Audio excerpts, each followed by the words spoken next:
God, these headphones will not stay in my ears.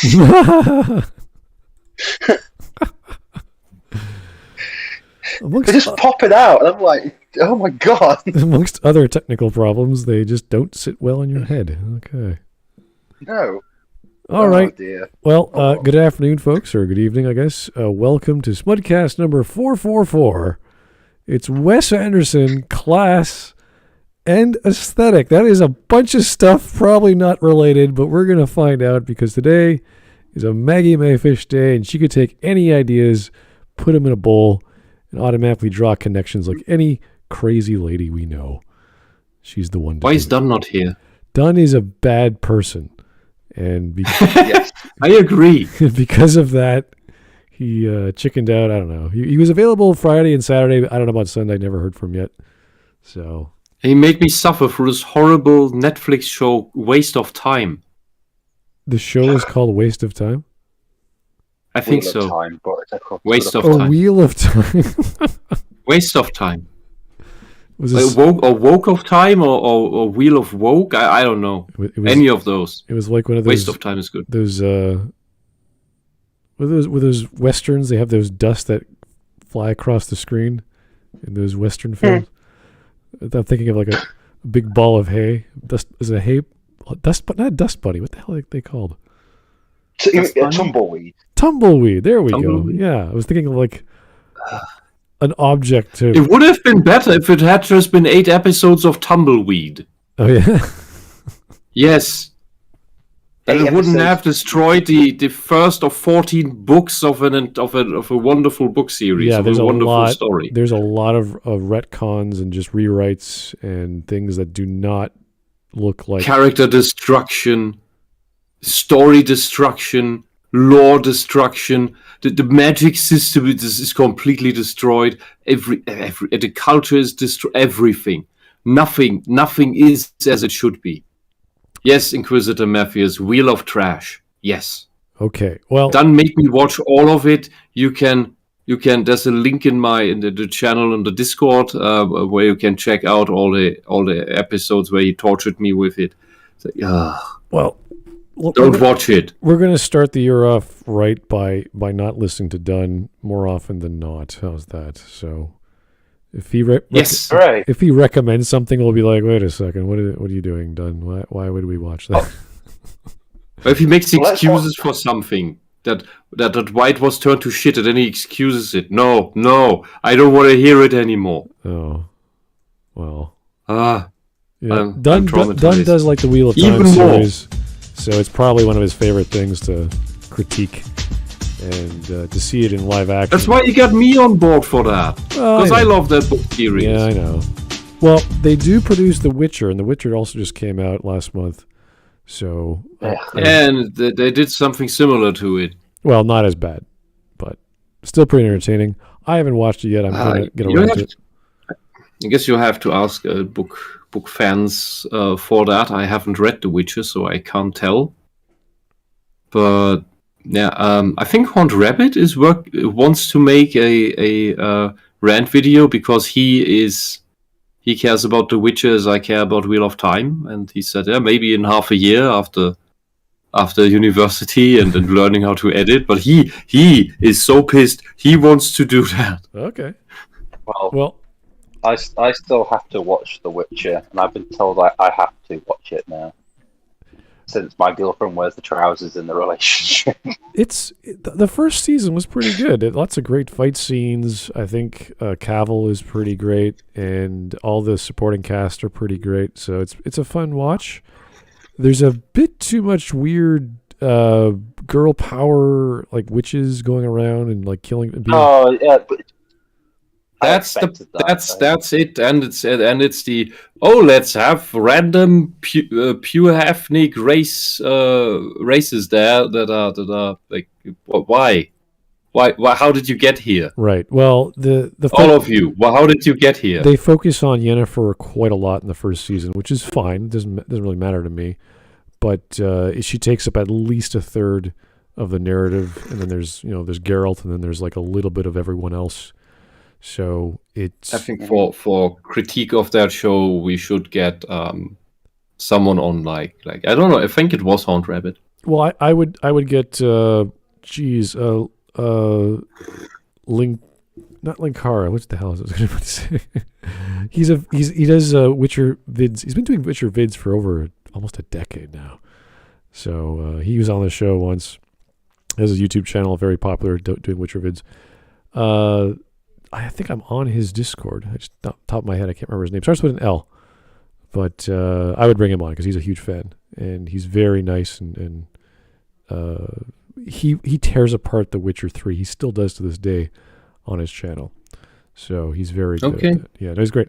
I will get his name at the end because my brain just can't remember it. But anyway, this is a video. Let me just check the date on this thing. And it doesn't really matter what date because it's always nuts. But it came out, 2021, July. And it has about 102,000 views. And holy hell, she's going through the Royal Tenenbaums, money from ABBA. Why? What? Well, because it's got money in it. Obviously, it's capitalism. Money from DMX. And a bunch of other stuff. I don't know. Wes Anderson films are pretty cool. They're very formulaic, though. They're very similar to each other. But they are stylistic. They're clever. They're witty. Yeah. They're shot extremely well. Lots of great collages, I guess you can call the technique he uses. Mm-hmm. It's cool. It's cool stuff. I haven't watched them all, but I've been recommended to watch the Grand Budapest Hotel. That's probably one of his I don't know, not the best, but like everything he does is in that film, which is good. So I'll get around to it. I haven't seen it yet, but seems entertaining. Exlatalis, thank you. I was thinking L, and I was like, that doesn't sound right. I was like, Exlatalis. There we go. There's the man. He was on Smudcast a few times. So great channel. Loves taking apart The Witcher and modding the crap out of it. So for a game like The Witcher 3, it deserves a fan base like him because it's such a good game that there should be a guy dedicated just to talking about one of the greatest games of I wouldn't say our generation, but maybe the past 10 years, RPG-wise, compared to other games. These peak exceptions. Well, yeah, there's an argument to be made. You mean certain science fiction games? Or certain fantasy games? Well, yeah, I mean, the fantasy genre.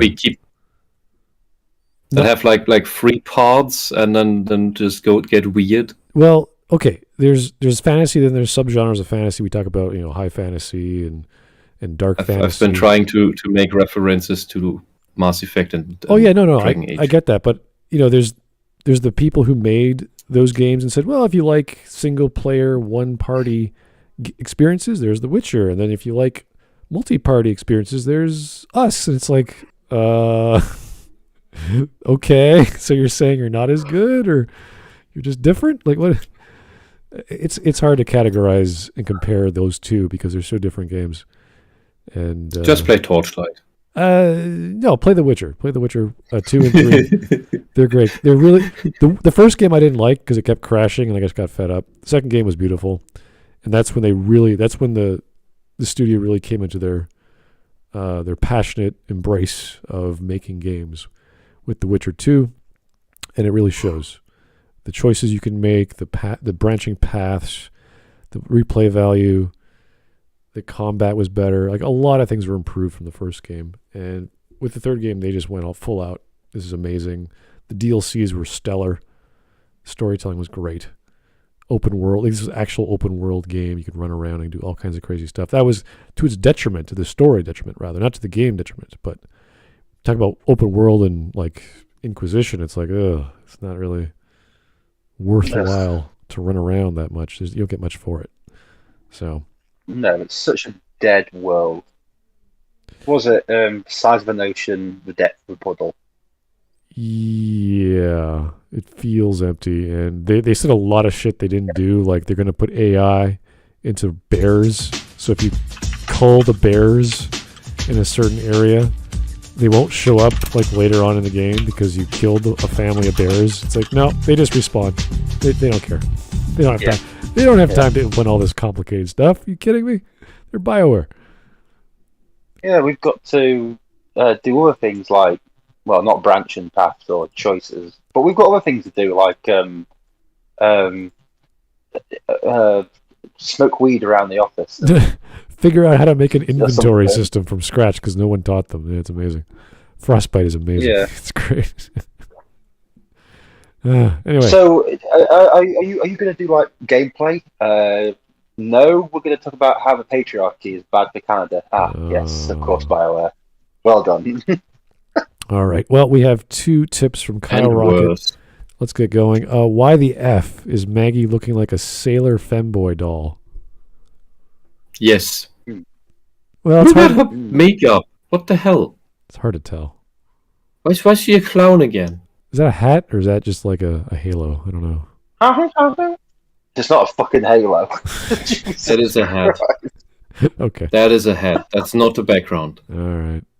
Hard to tell. And here's one more from Kyle Rocket. Seriously, why did Kelso let Jackie turn him into a creepy porcelain doll? Is he supposed to look creepy? I have so many questions. You know, I think we've sort of given up on trying to figure out what she's doing to herself visually and just say she likes playing with makeup like she's 4.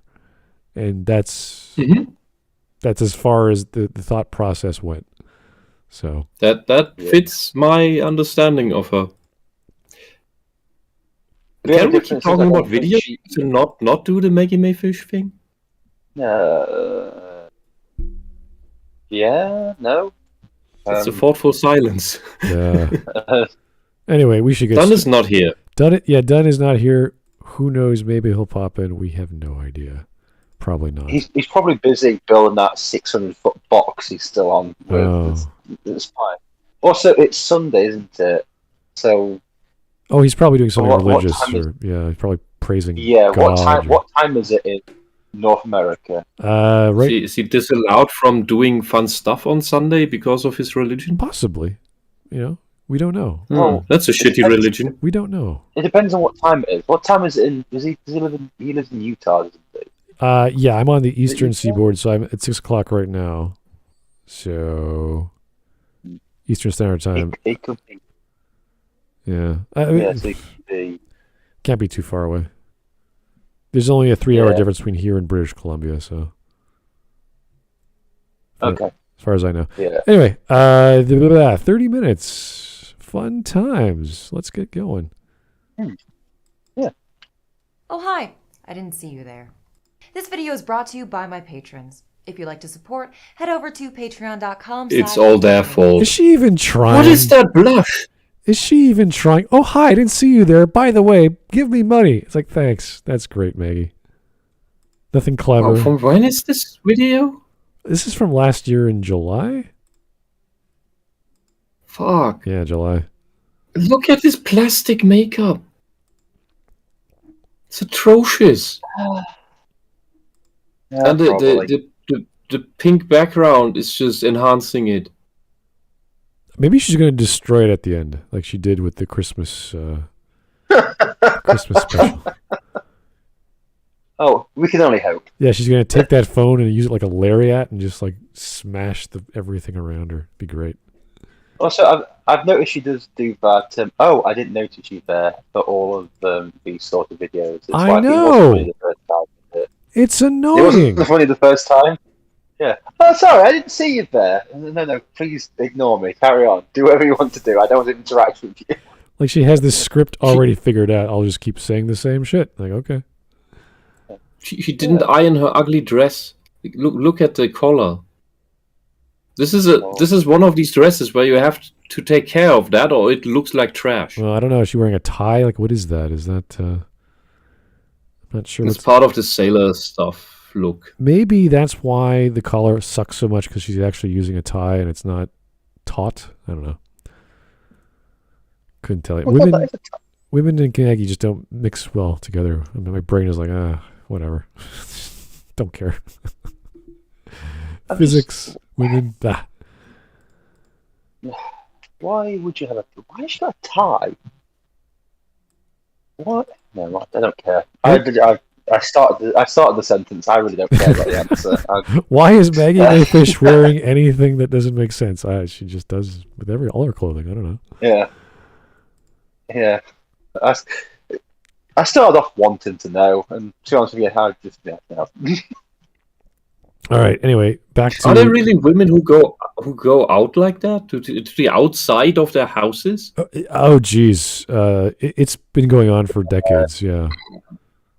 Yeah. Like prom dresses on like casual dates. You're like, whoa, what is up with this lady? Yeah. It's. All right. Oh well. Let's go. All right. Let's hear what she has to say. By curiosity. Yeah. Content warning for discussions of self-harm at this time code. What? Guys, I'm going to talk about a topic. If you want to skip it, it's about hurting yourself. You're like, all right. And this is, by the way, how trigger warnings backfire completely. Jeez. So,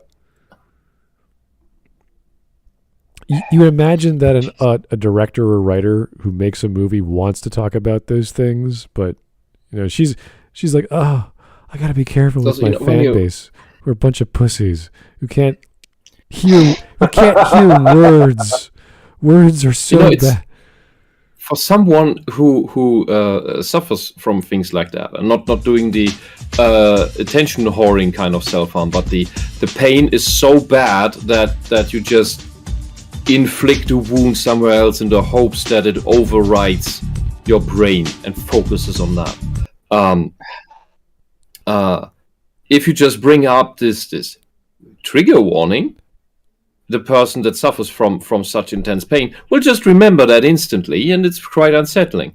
If, however, she just talks about the topic and that goes into a very specific other direction, that will not necessarily happen because you are distracted into some other train of thought. This is no different than bringing same up with any other sort of trigger warning. They're all, the way they use them in these general terms is actually detrimental to people who suffer from the things they want to warn about. Well, this is like picking up any action or violent movie, like, I don't know, pick a series like Goblin Slayer. If you guys don't want to talk about rape, just skip ahead. It's like, what? It's like, no, it's in the show. You have to talk about it. You can't just gloss over it. It's like watching Saving Private Ryan and saying, if you want to skip over the violence, here's this time code where the old man is just in a graveyard. It's like, if you have really, really tough issues, then you check the tags of the manga or anime or show or something before, because that usually has a tag list today. Yeah, but you know what? That's and then why, okay, I'm not interested in that. That is why I don't need tentacle rape. Okay, I'm going to skip on this. I don't know if it's Very that detailed, but a lot of people read stuff looking for those tags. It's like, oh, I want to see something for adults. Like, yeah, here you go. Check it out. It's got violence in it. All right, it's action oriented. Yeah, but it's the same thing. The tags work both ways. I don't want to read this. Just like this trigger warning stuff. Like somebody who goes into a horror movie doesn't need a trigger warning. Oh dear, because you expect going into a horror movie. There are depictions of women with large breasts. I never wanted to see that ever again in my manga. Okay. Oh no! Oh my god, that's traumatizing. Your because are bigger than mine. Oh dear. Oh my god, there's a naked woman in this porno. I did not expect this watching this. I am offended. Yeah. Please give me more. All right. Anyway, here's JS. Thanks for the tip. Oh hi, didn't see you there. You may remember me from such hits as Daddies, or my thinly veiled issues, or I am attacking my octopus teacher because I have no soul. Oh. Yeah. Have you seen that by now? No, I don't want to watch any of those movies she watches and critiques. So there's no reason to. No, but my octopus teacher is amazing. Watch it. Oh. It's amazing. Anything she recommends, it's great. Anything she touches with her eyes is enough for me. She didn't recommend it. She hated on it. Yeah, but it's associated with her now. Like, it's just the idea. See how she ruins stuff? This is Dunn's fault. Yeah. Let's blame Dunn. Because of Dunn, Smut is now not going to watch My Octopus Teacher because Maggie shat on it. Like, Maggie succeeded in her quest to make you not watch the movie. Do you want to let her keep that win? Well, I don't really care personally, so it's not really my thing to watch Netflix stuff. And I think what I got from the video we watched together with her was like, all right, she's completely out to lunch. Here's a. Yeah, but if you don't care, then you can watch it. No, if I don't care, I don't care. Like I just do not care one way or the other. Maggie likes something. Before you said you don't watch it because it's associated with Maggie. No, you say you don't care. Well, no. So what is it? Which is it? It is associated with Maggie, and I don't care. It just my brain goes, oh, Maggie. It's the best of both worlds. So why can you not just wash your mind clean by watching the actual thing? Okay. Well, anyway. What? No, that's not how that works. That is how that works. Not how these things work. Anyway, Island monkey. Let's continue. What? What? If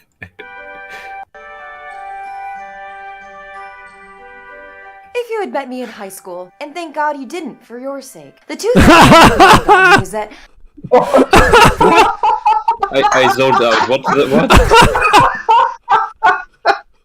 Oh my God! Truer words have never been spoken. Maggie, are you self-aware? What did she say?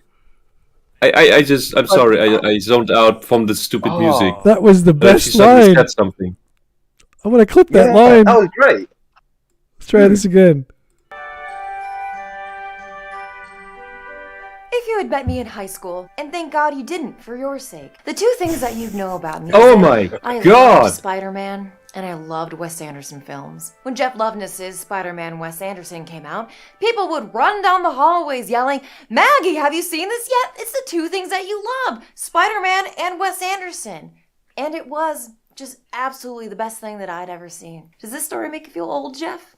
I grew up in a very quiet town, and I've always said the stillness in Wes Anderson's work is reminiscent of that feeling of time. She has standing comedic still timing while today. Everything else is rushing past. Sometimes my family would go into Chicago for a Saturday on the Amtrak, and we'd... Chicago? Isn't she in California? Why would you go to Why would you go to Chicago in general? Yeah, where does she live? She lives on a farm in a small town. Chicago on the By a Amtrak? pond. Like what? I'll go across state lines several hours away. What? By a pond with a shed in which she tortures Jason Voorhees. Oh, well. Yeah, well, you know, because she said in one of her last videos that she grew up in a farming community outside of Chicago. Then, Chicago. okay. How many farming communities are there on the outskirts of Chicago? Yeah, we don't know where she lived as a kid and where she lives now. I thought it was California, but apparently not. So. No, she lives in California. Yeah. This is a damn ugly train. Chicago and California are It's kind of far away. Yeah, I know. Yeah, I know that. I'm British. I'm not retarded. Yeah, okay. So I know that Chicago and California are quite a distance away.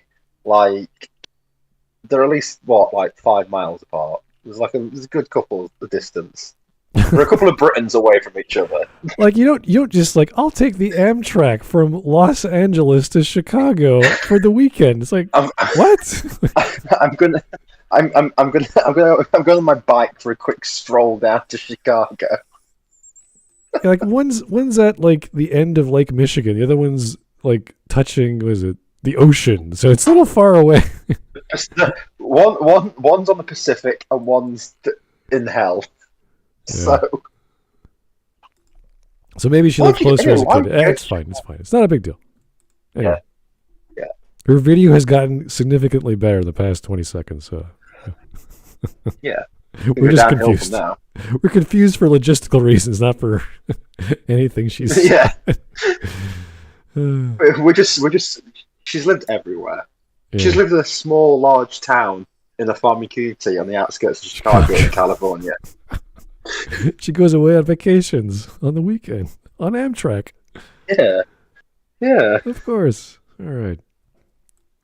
Run around A.O. Schwartz and stare at the Barbie shoe bubble fountain display. Or stare at one of the many lifeless doll heads at the American Girl store. But then we come back on the train to a long tripod shot staring out the window while we returned home. Anderson's first film, Bottle Rocket, directly pulled from his experience growing up in Texas and captured that pensive stillness that he'd become known for. It was the first time I saw how I felt about my life translated into a film language that I understood immediately. Rushmore, his... So you thought you were Owen Wilson. And I love that. Johnson. You thought you were a man. This is like watching those Hong Kong films, the long panning shots with the, just one scene. It's like, I really could connect with this language of film when the ninja decapitates like 3 people within 10 seconds. It's like, okay. Yeah. Okay. You don't? I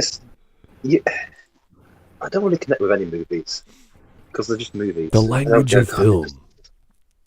I really connect with this camera angle. It's like, okay. Aren't you drawn into this scene and the conflict of this character until you lose track of reality where you really are? Wes, they made a movie in the town where I used to work, and I still don't feel connected to that movie. They literally made a film where I worked, and I just like, I don't know. It's usually destroying immersion. Hello, Dunn. Hey, Dunn. Oh, Dunn's here. Are you well? Yes, I'm quite well. I'm up to... Oh, I don't... let's see... I'm up to about... 19... almost 20,000 words on one of my latest book. So... Nice. Oh. Nice. Honestly, I think 20,000 words is a bit long for Spot the Dog Goes to the Park, but, each their own, Well, most of my books are 40 to 150k, so... Yeah. That's nice. That's not bad. Pumping them out, sir. Good for you. 40 to 150k. That is a strange number. Oh, it's late. 42k. 150k. 150,000. Okay, that is a number I understand.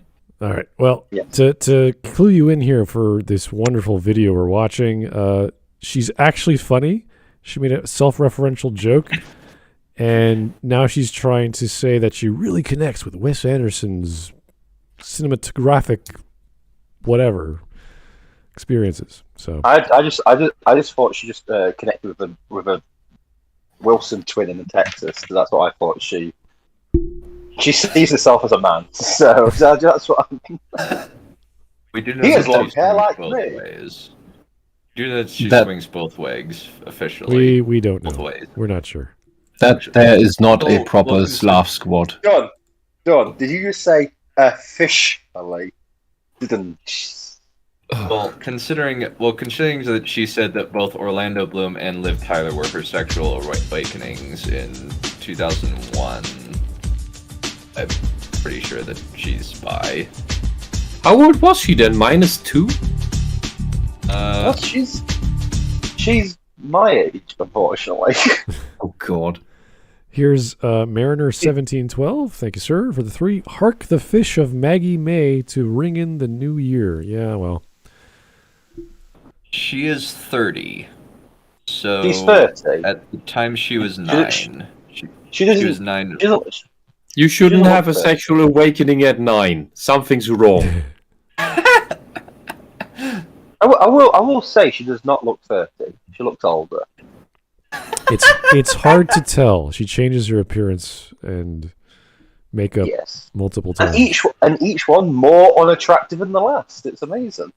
Well, I think the Especially the cat. the cat outfit was a bit much. Oh my god! I still remember the fact that when you watch that one on Cats, and she had this pause screen of her leg up in the kitchen with weed socks, and I was just like, please Lord, please just skip, please carry on. And you and Dunn were talking for ages, and I was like, dude, I can't look at this image anymore. This is disgusting. That was the she was talking about totalitarianism, or I don't know, Yeah. some crazy She was saying nonsense.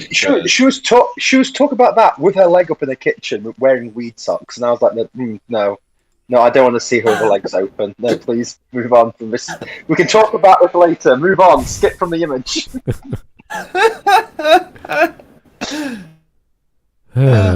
Anyway, she's not wearing crazy makeup today, aside from 2 shades of, what do you call that? Not eyeliner, but stuff that goes beneath your eyebrows, whatever that is.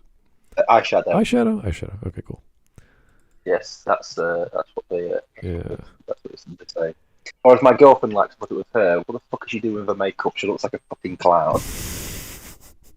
Okay. Have you shown her today's get up? No, she's in bed reading the book, so she's left me alone. She's traumatized by Maggie. I've only shown her one video. She's like, this crazy woman.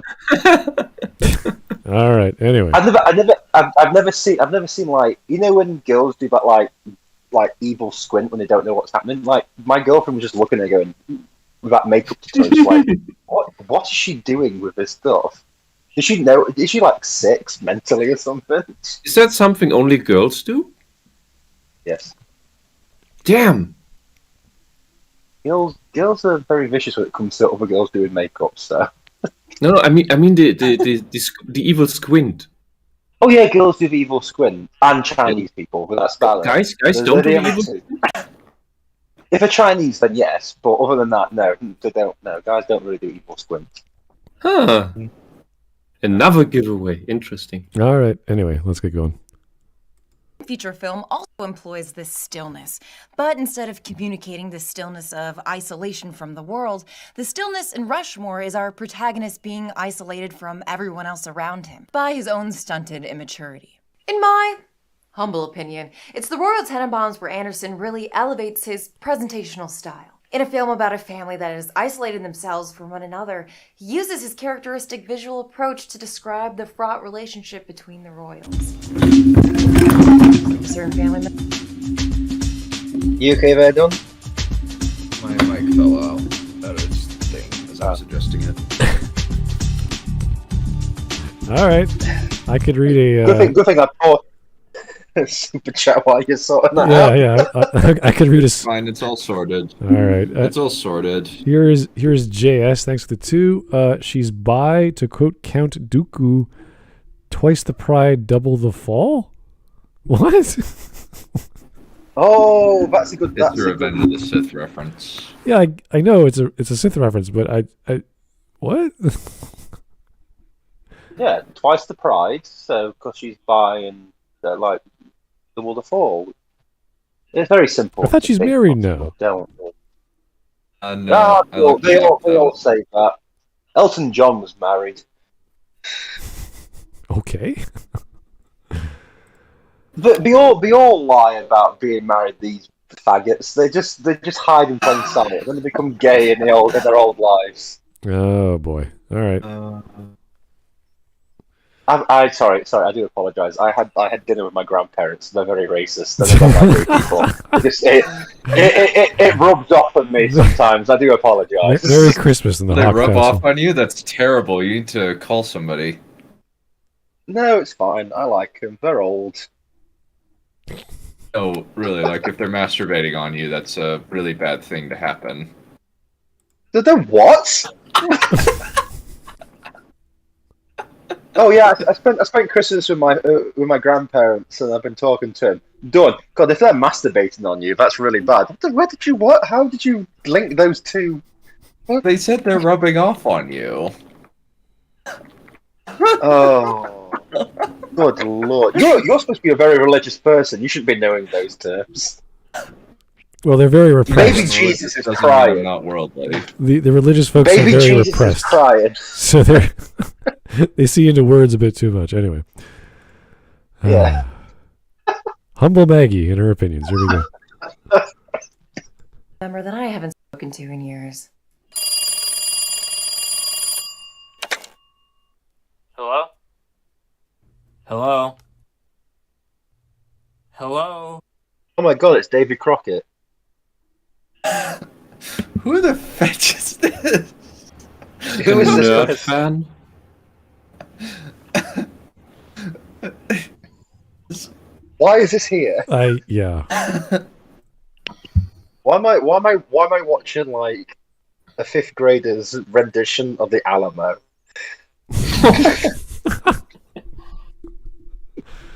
But question is, who even is, like, what is the identity who of is this person? I'm sure we'll get an answer, but I want to have a like. Is he? This was last year. Is he a YouTuber? Is he some poor sucker who thinks that He's intelligent? That Maggie is anything other than a joke? Who are you, strange? Who are you, baby Davy? I'm trying to find it in the description. I think it could be Jared Gilman or Jeff Loveness, but I don't know.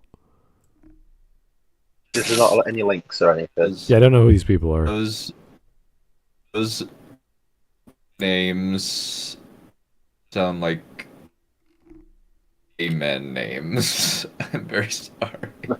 They sound like men names. Well, thank you for that, Dunn. Glad you could contribute here.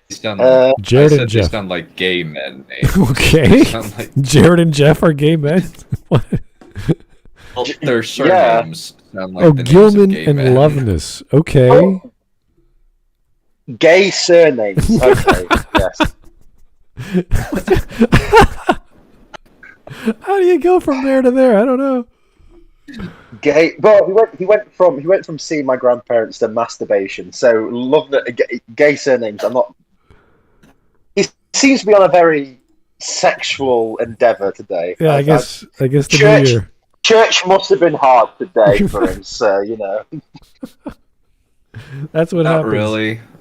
On a Sunday. Not really. It wasn't hard. It wasn't that hard, honestly. I will fully admit that the New Year's party was fun, though.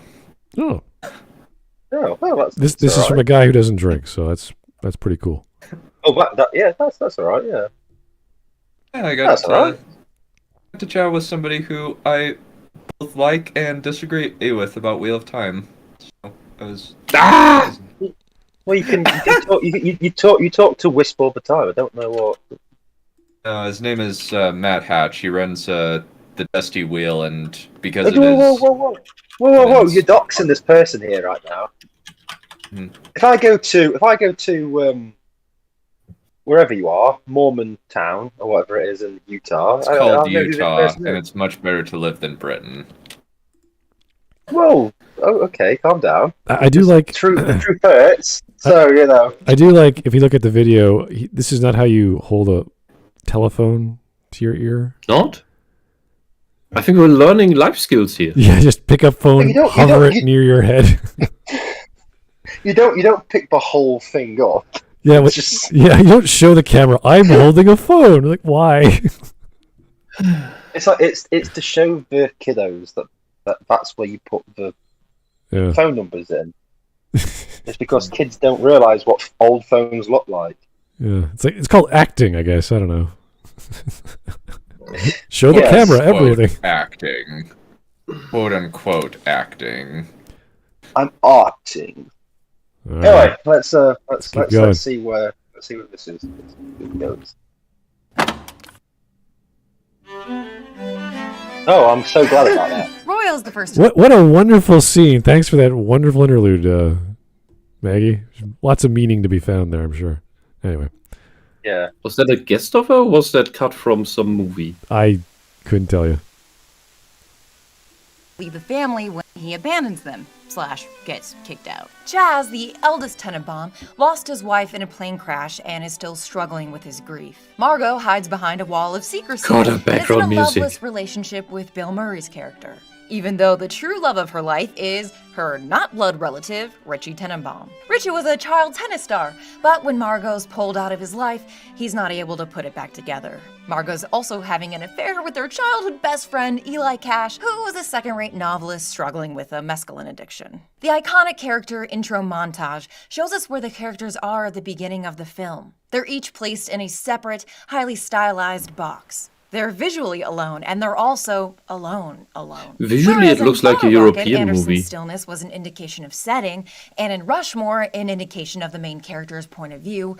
In the Royal Tenenbaums, the theatrical style reflects how the royals feel about each other, cold and distant. The first time we see Royal with the kids, These shots make them feel as far apart from their father as possible, emphasizing the emotional distance between them. A lot of the film takes place in this presentational style, where we see a character as if they're on a stage, which is fitting as many of them, especially Royal, treat their own family as if they're characters in a play. Royal is by all accounts a very selfish person who has mistreated and neglected his family. The presentational style of many of these scenes only underscore the lack of warmth and love from the royal patriarch.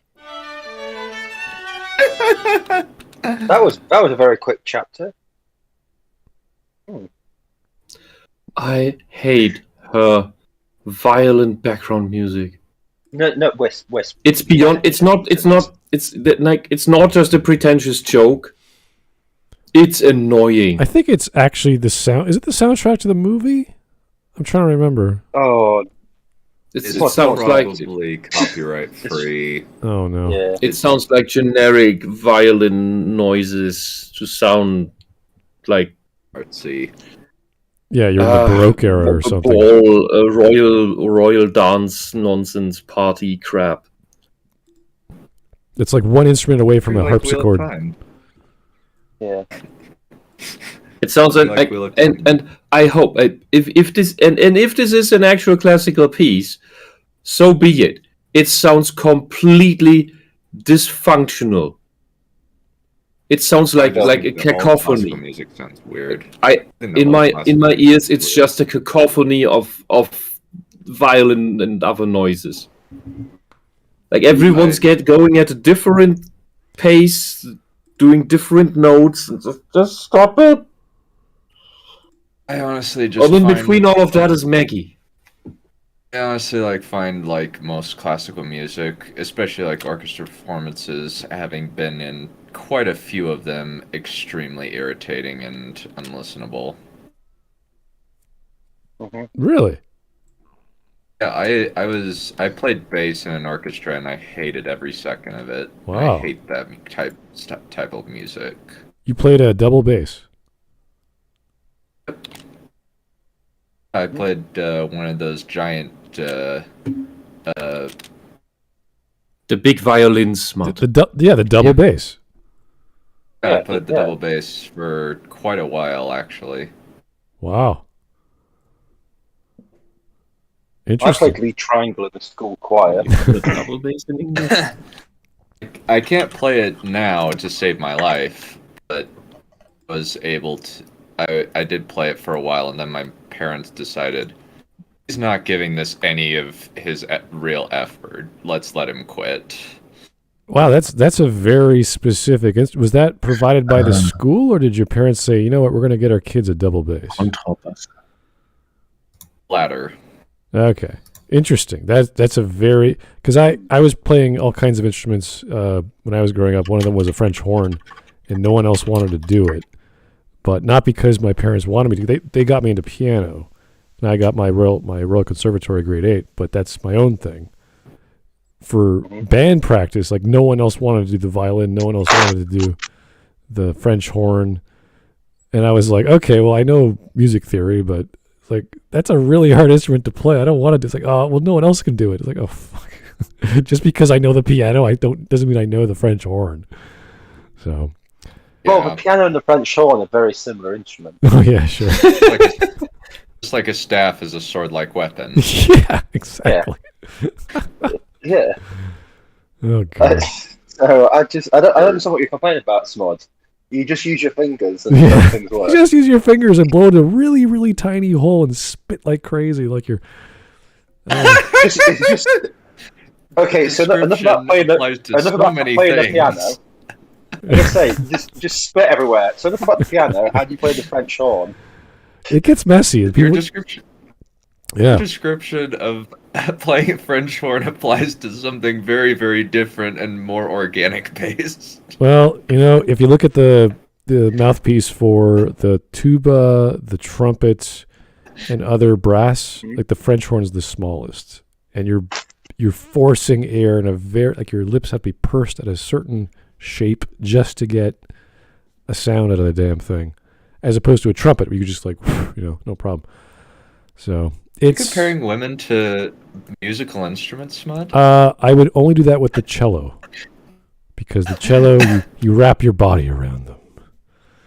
I love cellos. Yeah, cellos are beautiful. Cellos are great. And double basses are like gigantic women, so...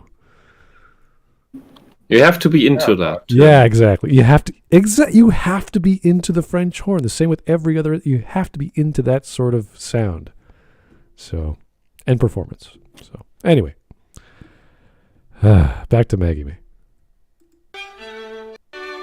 Maybe the most affecting parts of Anderson's aesthetic, and probably the most under-discussed, Which one? are the moments when he chooses to break out of his presentational style. In these moments, he's signaling that his characters are finally being emotionally honest with one another. Royal and Ethel are both key characters throughout the first act, but even in scenes when they're in the same room, they're never in the same shot. Until 21 minutes in, when Royal confronts Ethel. In this scene, Anderson abandons the montage-heavy storybook vibes he's used up until this point, and suddenly switches to long takes that feel much more natural. It's the first scene in the film that feels like it really lets the characters dig into their relationship issues, even if Royal's being dishonest. First saying that he's dying, then admitting that he's not, but then finally lying again and saying that he is. Royal is static, remaining firmly planted, the stubborn old goat on the right side of frame, as Ethel moves back and forth, in and out of frame, reacting to his manipulation. Etheline doesn't have the luxury of being a stuck, formerly gifted child, as she had to raise the children on her own after Royal left the family. Etheline had to move on. She had to keep going. One of my favorite scenes with Etheline is when she's at the archaeological site with Henry. And though they're both moving in the same direction, Anderson places them on completely different planes, showing how though they want the same thing, they're still having trouble communicating that with one another. Another famous scene from the Royal Tenenbaums is Margot's entrance. Set to These Days by Nico. This is the first time that Richie and Margot have seen each other in years. Richie is slowing down the moment in his mind, the camera soaking up every detail, a visual way to show us the longing that he's felt for her. Margot's having an affair with Eli, but they're never actually intimate with each other. The first time we see them together on screen, the camera cuts from a shot of Margot entering her room to Eli hiding in the closet. And instead of cutting back to Margot, Eli's shot just cuts to the next scene, mirroring the grammar of Royal and Ethel's relationship in the long opening sequence. The grammar? Yeah. Cinematic grammar. It's something that film weirdos use all the time. My thing is this: she's seen this film and she's not said that characters are gay because they're in the closet. Well, the scene with the two people walking through the archaeological site and they're falling down, that's a stretch to say, oh, they want the same thing, but they're on the same level. It's like, no, it's comedy. They're falling. Yeah, but walking forward. Yeah, it's like you see a guy fall out of the shot into the ground. It's like, oh, geez, what the hell? Trying to have a conversation with someone. The first thing that you convey with that is that one character is determined on her path, and the other isn't paying attention to his own path, but only to her. Yeah, that's why he trips. That's the only logical conclusion you could make from that scene, because no moron walking. That is part of characterization. Oh yeah, what that says about the story is another question. Yeah, to say that they're on the same path but not seeing eye to eye is like, no, not necessarily. I wouldn't interpret that into that. Yeah, that's too. I wouldn't just see the whole movie, but just seeing that scene, that's not what the scene shows. Yeah. Yeah, weird nonsense. Yeah, you can't just two people walk in the same direction does not mean we're on the same path. It's like no, different things. Yeah, it's clearly a guy interested in a girl. She's interested in him. They're having a conversation. He's not paying attention. He's watching her, and then boom, he falls. Yeah, that's it. There's no symbolic meaning behind the platforms being up and down in this way, and not having a platform. It's like, okay, you could interpret it that way, but you then have to tie into this man who does not know where he's going, even though he's seen ahead of him 5 feet or 10 feet or 20 feet, and he's walking, and all of a sudden his memory just snaps out of existence, and he looks at the woman and he falls. Like, that's the only way. Something is going on. Are you characters right now? Sorry? It's Angelica Houston, who still looks good despite being probably in her late 40s, early 50s, possibly late 50s. I have no idea. Oh yeah, because when you reach your 50s, that's it. It's downhill. Jesus Christ, Dunn, you are a Mormon, aren't you? No, that's when the plastic surgery hits. Ooh. Oh, yeah, sorry, yeah. All right. That's when the fake bazingas start coming along. Oh dear. Hey, I Up in the don't same make the room. rules. I just follow them. Yeah. The rules of what, the Big Bang Theory? Oh, never mind. There's a lot of Big Bang. Yeah, it was a terrible.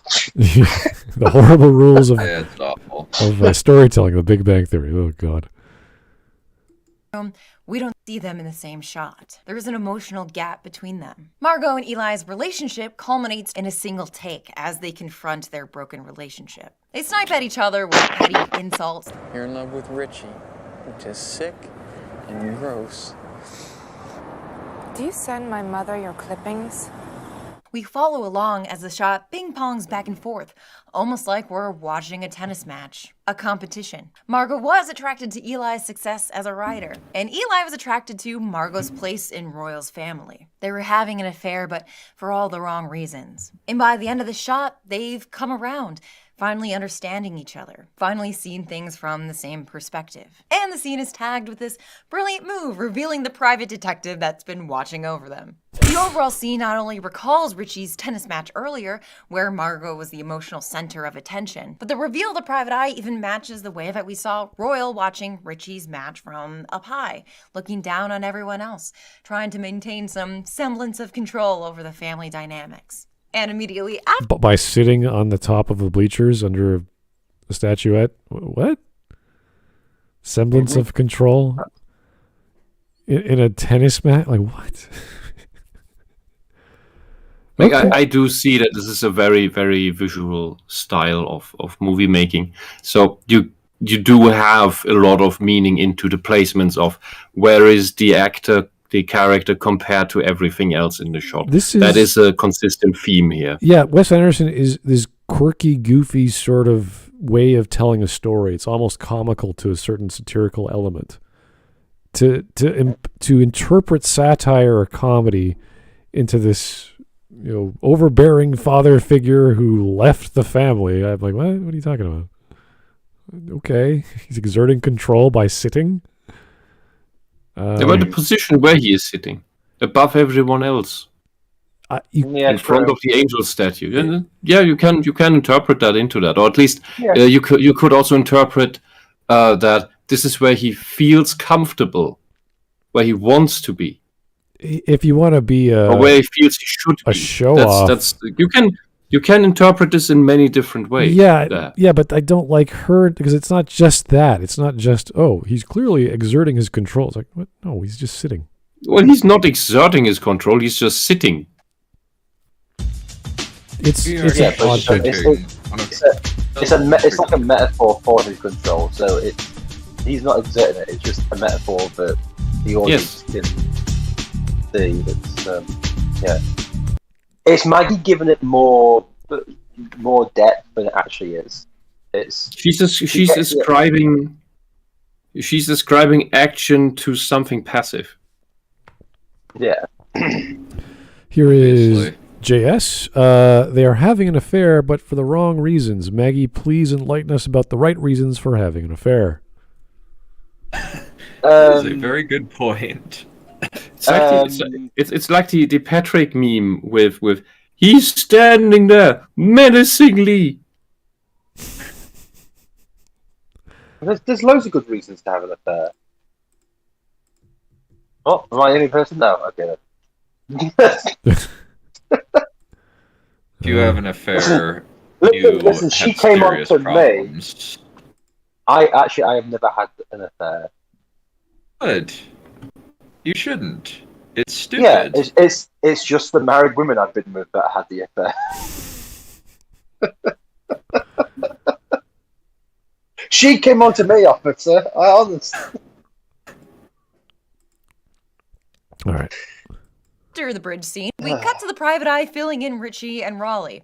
Instead of just talking to Margot himself, instead of confronting her and telling her how he feels, Richie falls into the same pattern as his father, trying to control things from above.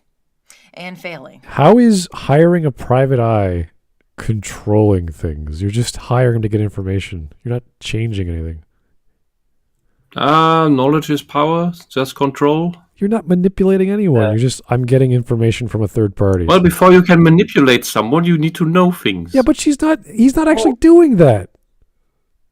He's just I don't think. Also, I don't think he's using it to manipulate people. I think he's just finding out whether they're having the affair. That's it. So the pattern I'm seeing right now is Maggie is jumping to conclusions. She is jumping one step ahead, and the thing in between is missing. It's not there yet. No. Let's see if this pattern repeats. She wouldn't do that. She wouldn't do that, Wes. No, she would never jump to conclusions. It's almost like she wouldn't never jump to conclusions that Robocop is transgender. God, crazy. This person is very rational. okay. Of course, refusal to communicate is what leads into the most heart-wrenching scene of the film.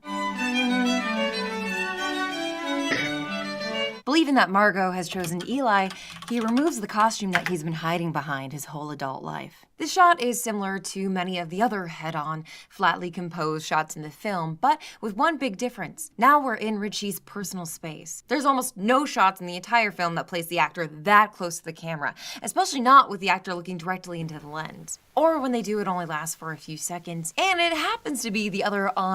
Hold on. So there's no other scene that this happens in, apart from this scene that I'm just about to show you. You can't. Points don't stand up. She likes using words that are absolute and then contradicting herself 2 seconds later. Yeah, it's like Germany only invaded France in 1939. Anyway, here's an example of them invading them in other times, and that's it. No, Maggie, stop. Just shut up. Well, so how is this going to end up with self-harm? I don't know, because he just shaved. Like, that's not bad. That's nice. A slight. Was it him? This can't be what she meant. Taking off headbands is self-harm for people who can't get. This can't be shaving. Can't be what she meant with self-harm. Yeah, and it's obviously a lot of comedy to be played here, because a man who's wearing all these tennis paraphernalia all his life suddenly goes, I guess I should take this off. You're like, okay. Yeah, no shit, Sherlock. Don't you do that anyway? Yeah. No, I go to bed looking like Roger Federer. I take a bath in my armbands and headbands. It's everything. It's always on. Yeah. It's all. I'm stuck in the 70s. So close up his hair looks like a cheap toupee. Yeah, I know. Mm-hmm. Anyway. Oh, Jesus. Honest so the self-harm coming. Here, Excellent. Anderson puts us in Richie's personal space and holds us there for an uncomfortably long time. Leading up to the scene, Anderson has established two distinct styles in the film. On one hand, he uses presentational, montage-heavy sequences that tell us about characters, while keeping them at an impersonal distance, illustrating the emotional gulf between them. And on the other hand, he uses long, single-take, naturalistic scenes where characters actually engage with each other and start to open up in real time. But it's in the bathroom scene that these two styles converge. At about 2 minutes long, it's one of the longer scenes in the entire film, and it's one of the most intimate. So emotionally, it feels like one of Anderson's. Why did he trim and then shave? It seems a bit redundant, but anyway, you know. Yeah, I'm gonna say, what the fuck is he doing? Yeah. You do not do that. If you're shaving, you're shaving. It can make it depends. It can make shaving easier. Oh yeah, for sure, but you don't have to. If you're using shaving cream, that's the point. It just goes smooth. You're like, boom. Yeah. You need much less shaving cream and all this other nonsense. Okay, that's fine. You know something. It's not like I have a beard or anything. I wouldn't know how to shave beards and stuff like that. No, carry on. It could be. When I had a beard, I did it like that. I first, when I wanted to get rid of the whole thing, I first made it short, and then I shaved the rest. Well, I don't want. If I do this if I did this otherwise, I would just be bothered by the long hairs all the time. Well, okay. I wouldn't get anywhere. In this regard, it can be seen as he's not sure what to do, so he starts with something simple like trimming. And he's like, okay, that might be the case. Since I'm here, I'm going to it can keep going. So Yeah, like look where it goes. How much you want to get rid of. Maybe he didn't want to get the whole thing at once. Could be. long single take Still find it weird. scenes. And yet, it's filled with jump cuts, abstract iconography, and contains maybe the most breathtaking montage in the entire film. So, stylistically, it also resembles the more impersonal presentational sequences. By combining these two wildly different styles for the first time in the film, Anderson makes us feel like we're inside a character's mind, experiencing their emotions along with them. If you pay close attention to when Richie cuts himself, both cuts are punctuated with an edit, a brief flash of his falcon Mordecai. It's as if Richie is trying to edit himself the way you'd edit a bad scene out of a movie. He's trying to cut the adult he's become out of his life in an attempt to return to the child that he once was before his life spiraled out of control. That's a bit before much. he lost Margot. No. Hold on. Whoa. That's a bit much. Whoa. That's a self-harm thing? Nothing? That was it. What was the self-harm? He accidentally cuts cutting himself yourself. twice. Was it deliberate, or was it just a shaving cut? Like, did I miss it? Did he cut his What wrist did or it- something? What did I miss? What did I miss? Where's Where's it? self-harm? I'm confused too. Was it?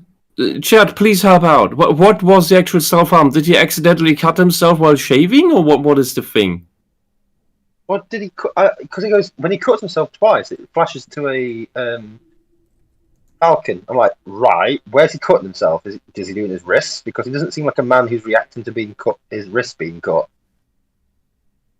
Yeah, but and anyway. Also, without, is he trying to kill himself or something? Yeah, I think it What's is the he gonna do? suicide scene. Yeah, Oh, right, okay. but she didn't say that, so we don't know.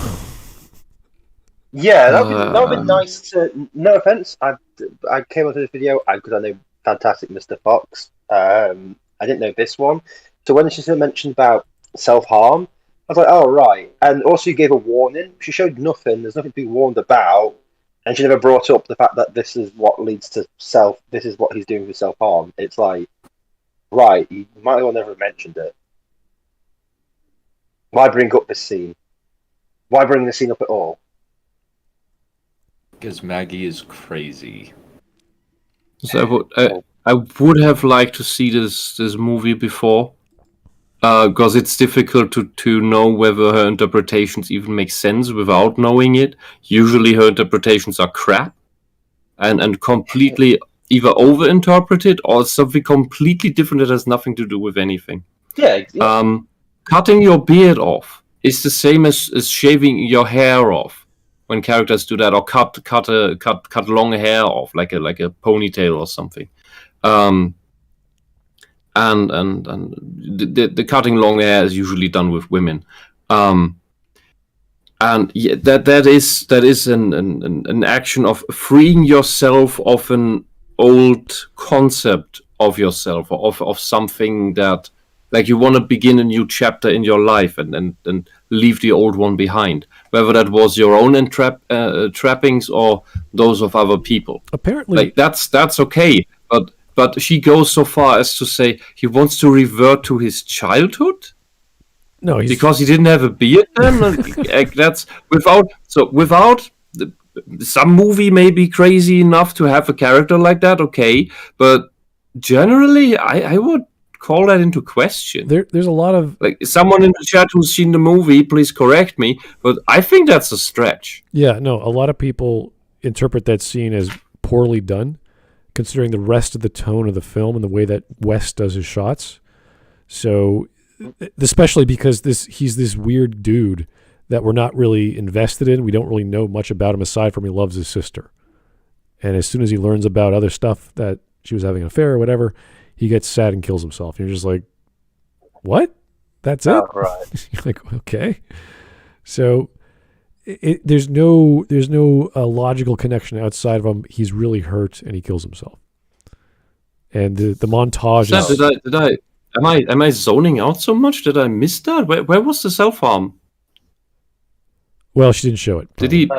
He did. Did she say she killed him? He killed himself? No, she didn't. She did not. That's what she has not got to that statement yet.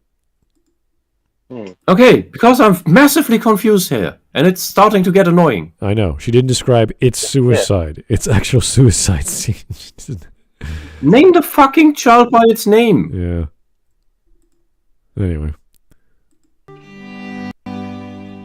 In the beginning of the film, the only thing that united all the characters was their loneliness. All of them in some way have been isolated from one another. When all the characters are finally united in the final wedding scene, Owen Wilson's character, in a mescaline haze, crashes his car into the royal house, just as they're all now crashing into each other's lives. The camera starts zipping around the house, matching the chaos. Grammatically, the entire film is building to this moment. From the very first still character intros to this final frenetic explosion. And story-wise, I've always loved, is that the right word? The ending of Royal passing away. There are many, many works that tackle flawed and narcissistic patriarchs. Wes Anderson is a fellow bad dad enthusiast. But Maggie, I don't think you should be complaining about other people being narcissists. Like, Potts calling the kettle black is not very... No.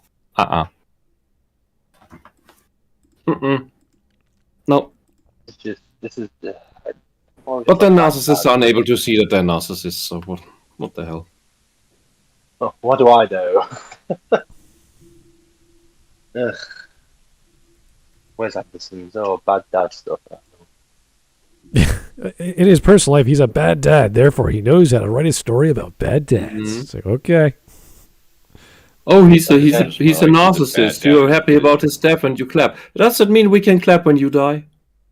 Hooray! I think that what she's saying is that he's a bad dad enthusiast in that he likes using the bad dad trope. I know what she means. Yeah, this is why I'm a bit like, no, yeah.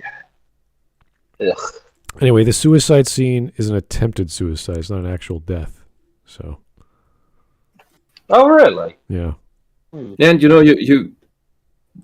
I honestly, I don't see the problem with bringing that up. Yeah, no, it's pretty. Just naming that and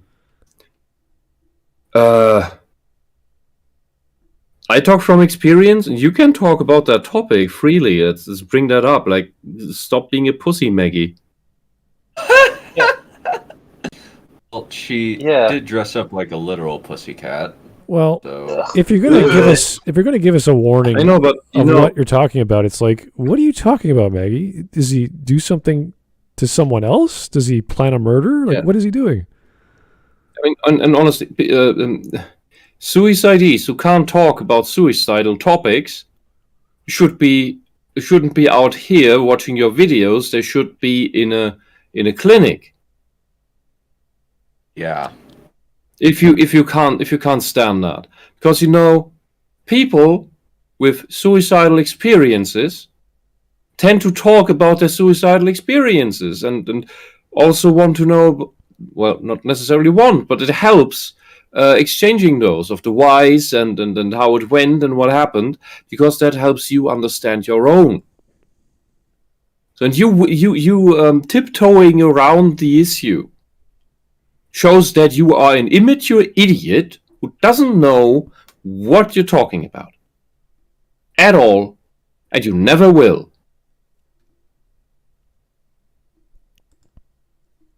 Hooray! I killed the conversation. Amazing. I just found out that Alec Baldwin is the narrator of the movie. Well, obviously, it's definitely suicide then, or it's an accidental gunshot that killed the person. Alrighty.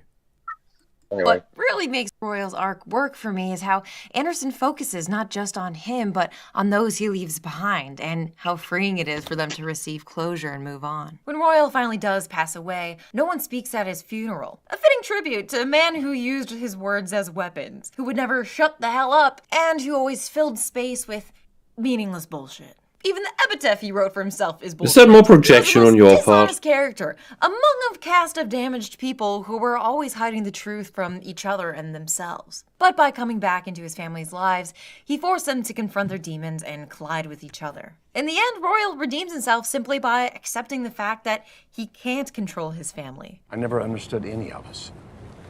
I wish I could tell you what to do, but I just can't. And maybe more importantly, by coming back, he opens up space for the rest of the characters to redeem themselves. But aside from their personality flaws, the whole time there's another force keeping the Tenenbaums apart. Money. Oh no, her capitalism red is incoming. Hi, sis. No, you can't comment. Don't even think about it. Is that an actual relative? Brother.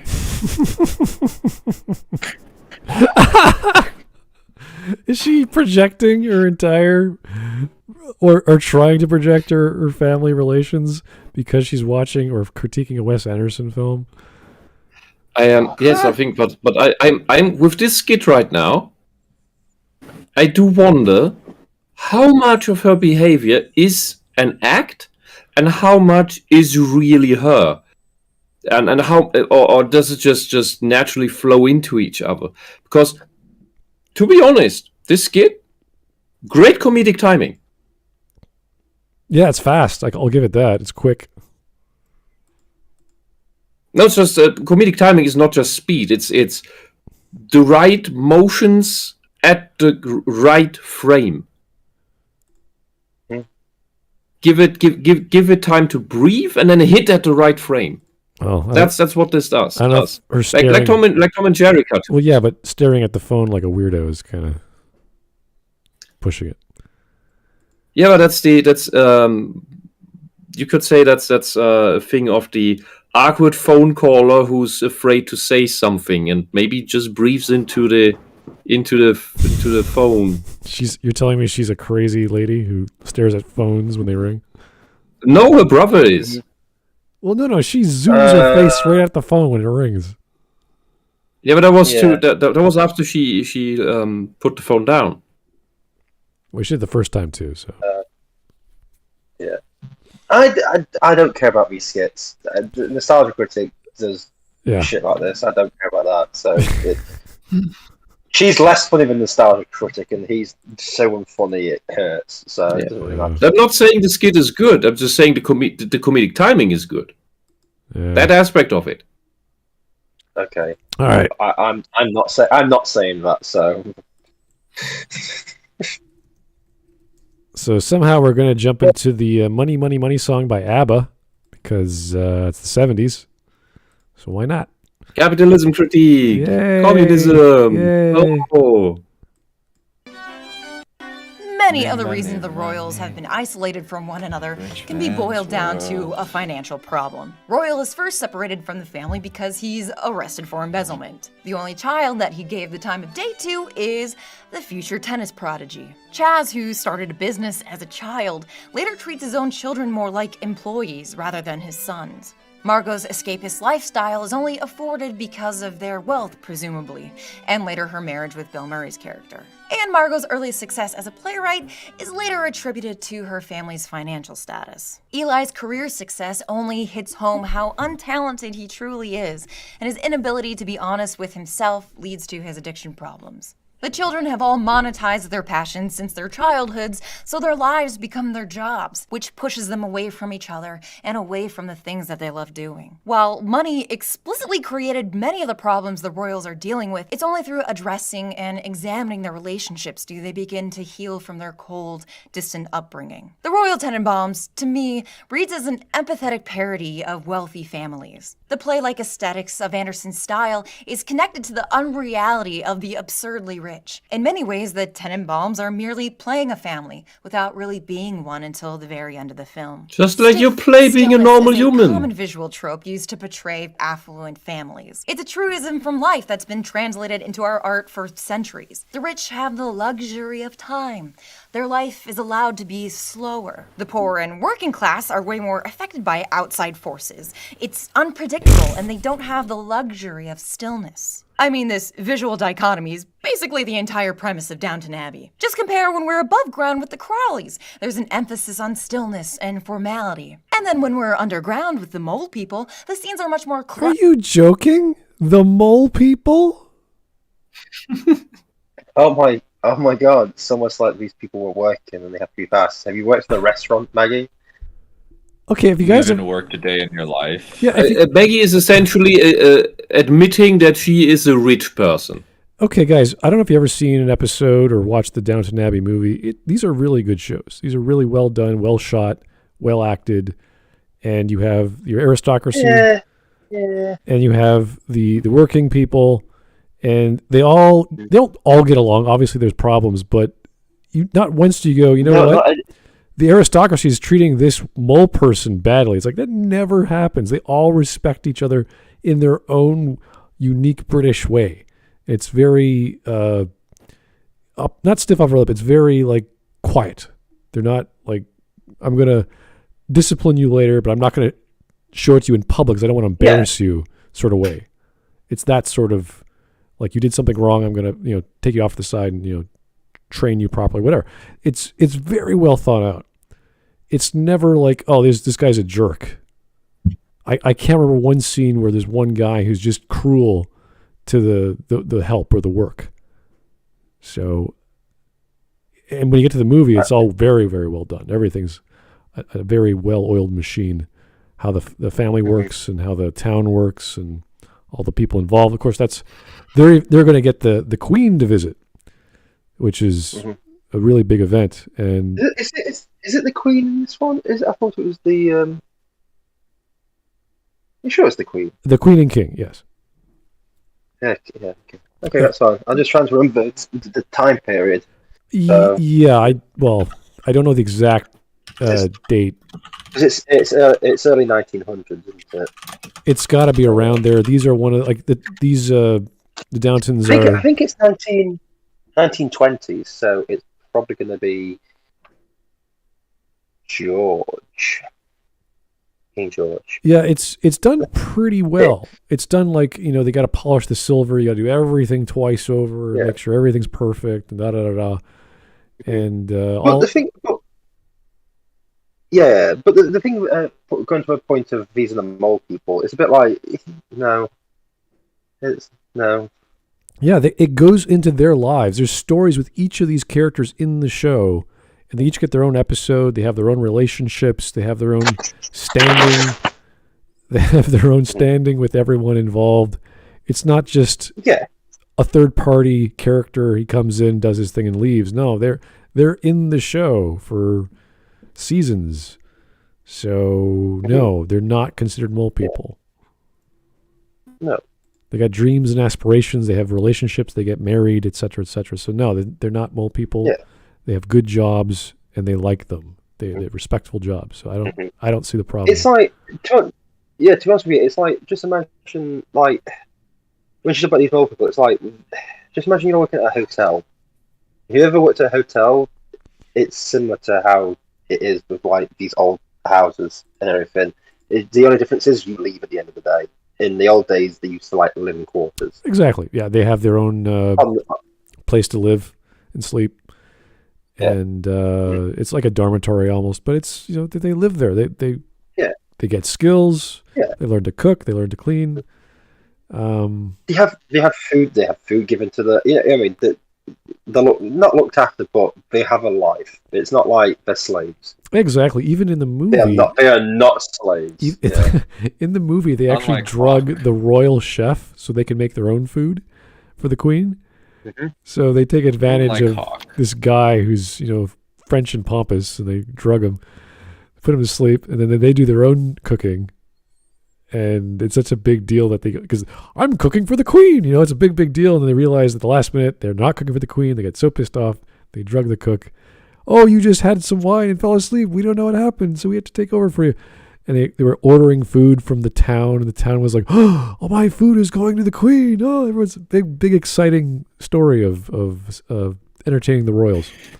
So they have their own Hilarious. agendas and plot. They're not just in the background. So anyway.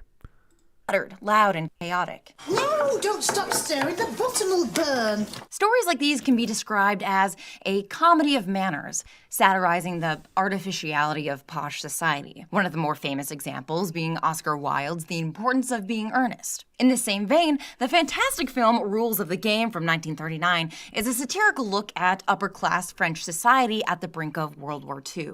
There's also a film called The Earrings of Madame de ... from 1950. The Importance of Being Earnest was mainly about the innuendo joke of saying earnest. So why are we talking about the French here? Why? That's what I took from the performance when we went there with the English class. Here we go. Maybe there's more to it, but the emphasis on the innuendo was very heavy. Oh yeah. Here's Upton Rectory. Maggie is going to complain about capitalism or white people's any minute now. I mean, she probably already has, but she's gonna. Affluent white people complaining about fictional affluent white people is such a fun YouTube genre. Jeez.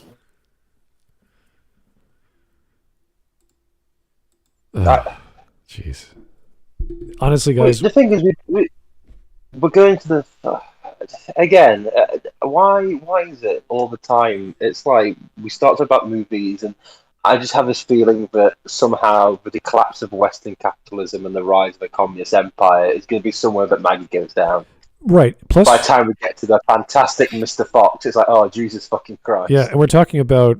This film about a fox voiced by George Clooney, it really shows how Stalin's gulags really improved well, when you're the East Coast of America. You're like, oh, when you're describing the lords of England or all the big houses, the aristocracy, it's a little different than describing the rich in North America or Europe. There's there's a lot of stuff behind it.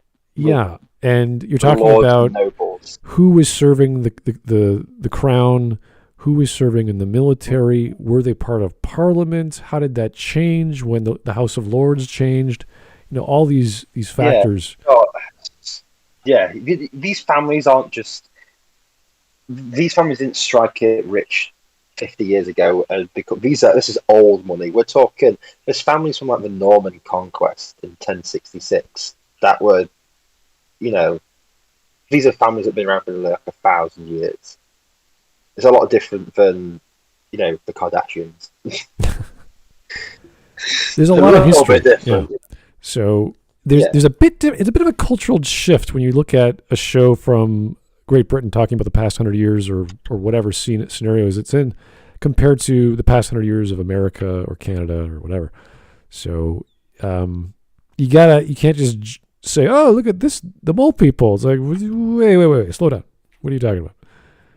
You got to put some context into these historical dramas that try to get every detail. Like they spent so much time on the clothing and the outfits and the upholstery and all these details of what was hip there, what could have this looked like, and who would have dressed up as what during this event.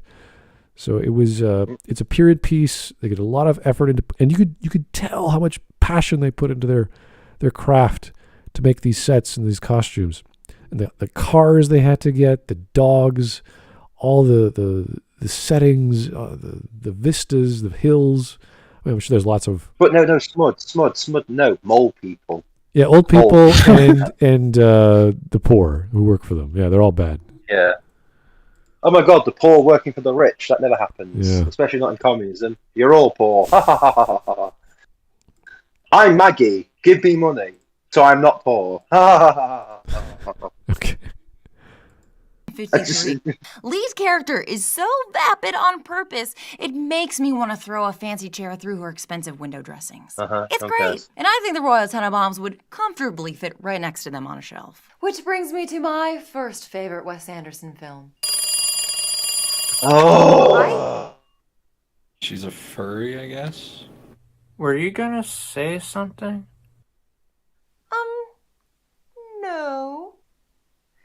Well, actually, I think I was, but now I don't remember. Oh, yes, now I remember. No, you can't come. I know. Also, I don't want to. And also, I can't. I have work.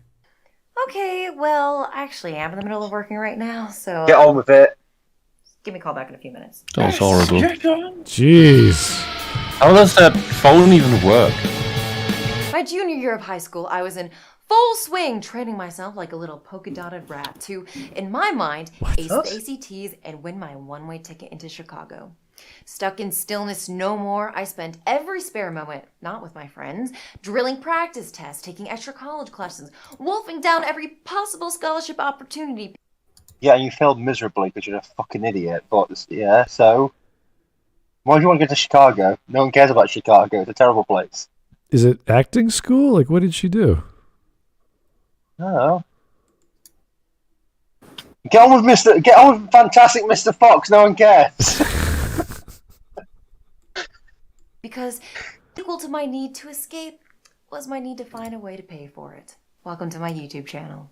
I knew getting a college education would mean I'd be paying out of my butt for years, and in that absolute mess of a time in my life, I saw Fantastic Mr. Fox. And it was the second time in my life that I had felt seen by Mr. Anderson. After Royal Tenenbaums, Anderson made Life Aquatic, which has one of my favorite rare Willem Dafoes, but is otherwise an examination of another doomed patriarchal character. And The Darjeeling Limited, mine and many others' least favorite Wes Anderson film, and maybe Wes Anderson's as well, because after this there was a shift in perspective in his work. What Fantastic Mr. Fox has in common with the rest of Anderson's filmography is that it too looks at a flailing patriarch. Oh, what? Boy. Flailing patriarch. Oh, we're on about the fucking dad. Mhm. Oh, Jesus Christ. If it's a male, it's part of the patriarchy. Yeah, there's no other way. Yeah, I'll be honest with you. The Fantastic Mr. Fox, he's fantastic. He's fantastic. That's why he's called a fantastic. He wins in the end. He wins completely and utterly and totally. Like in the story, he's like fucking amazing. So I don't. He's not whatever. Maggie. Male creature or person exists. Bad dads. Yeah, sure, whatever. If you spawn a child and you're male, yeah, you're bad dad. Whatever.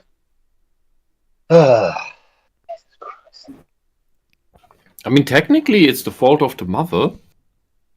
Oh, because the egg chooses which sperm gets inside. Oh, it doesn't matter. You don't need to eat your microphone. Am I eating my microphone? Oh, sorry. I don't even have a microphone. What? How are you talking to us? It's these stupid headphones that I've got. Oh. Do the headphones have a microphone? They have to. Yeah. They have to have a microphone. Yeah, well, they have one built into it, but it's not like a normal microphone. So it's not anywhere near my mouth, so I don't know why. That explains it. Okay.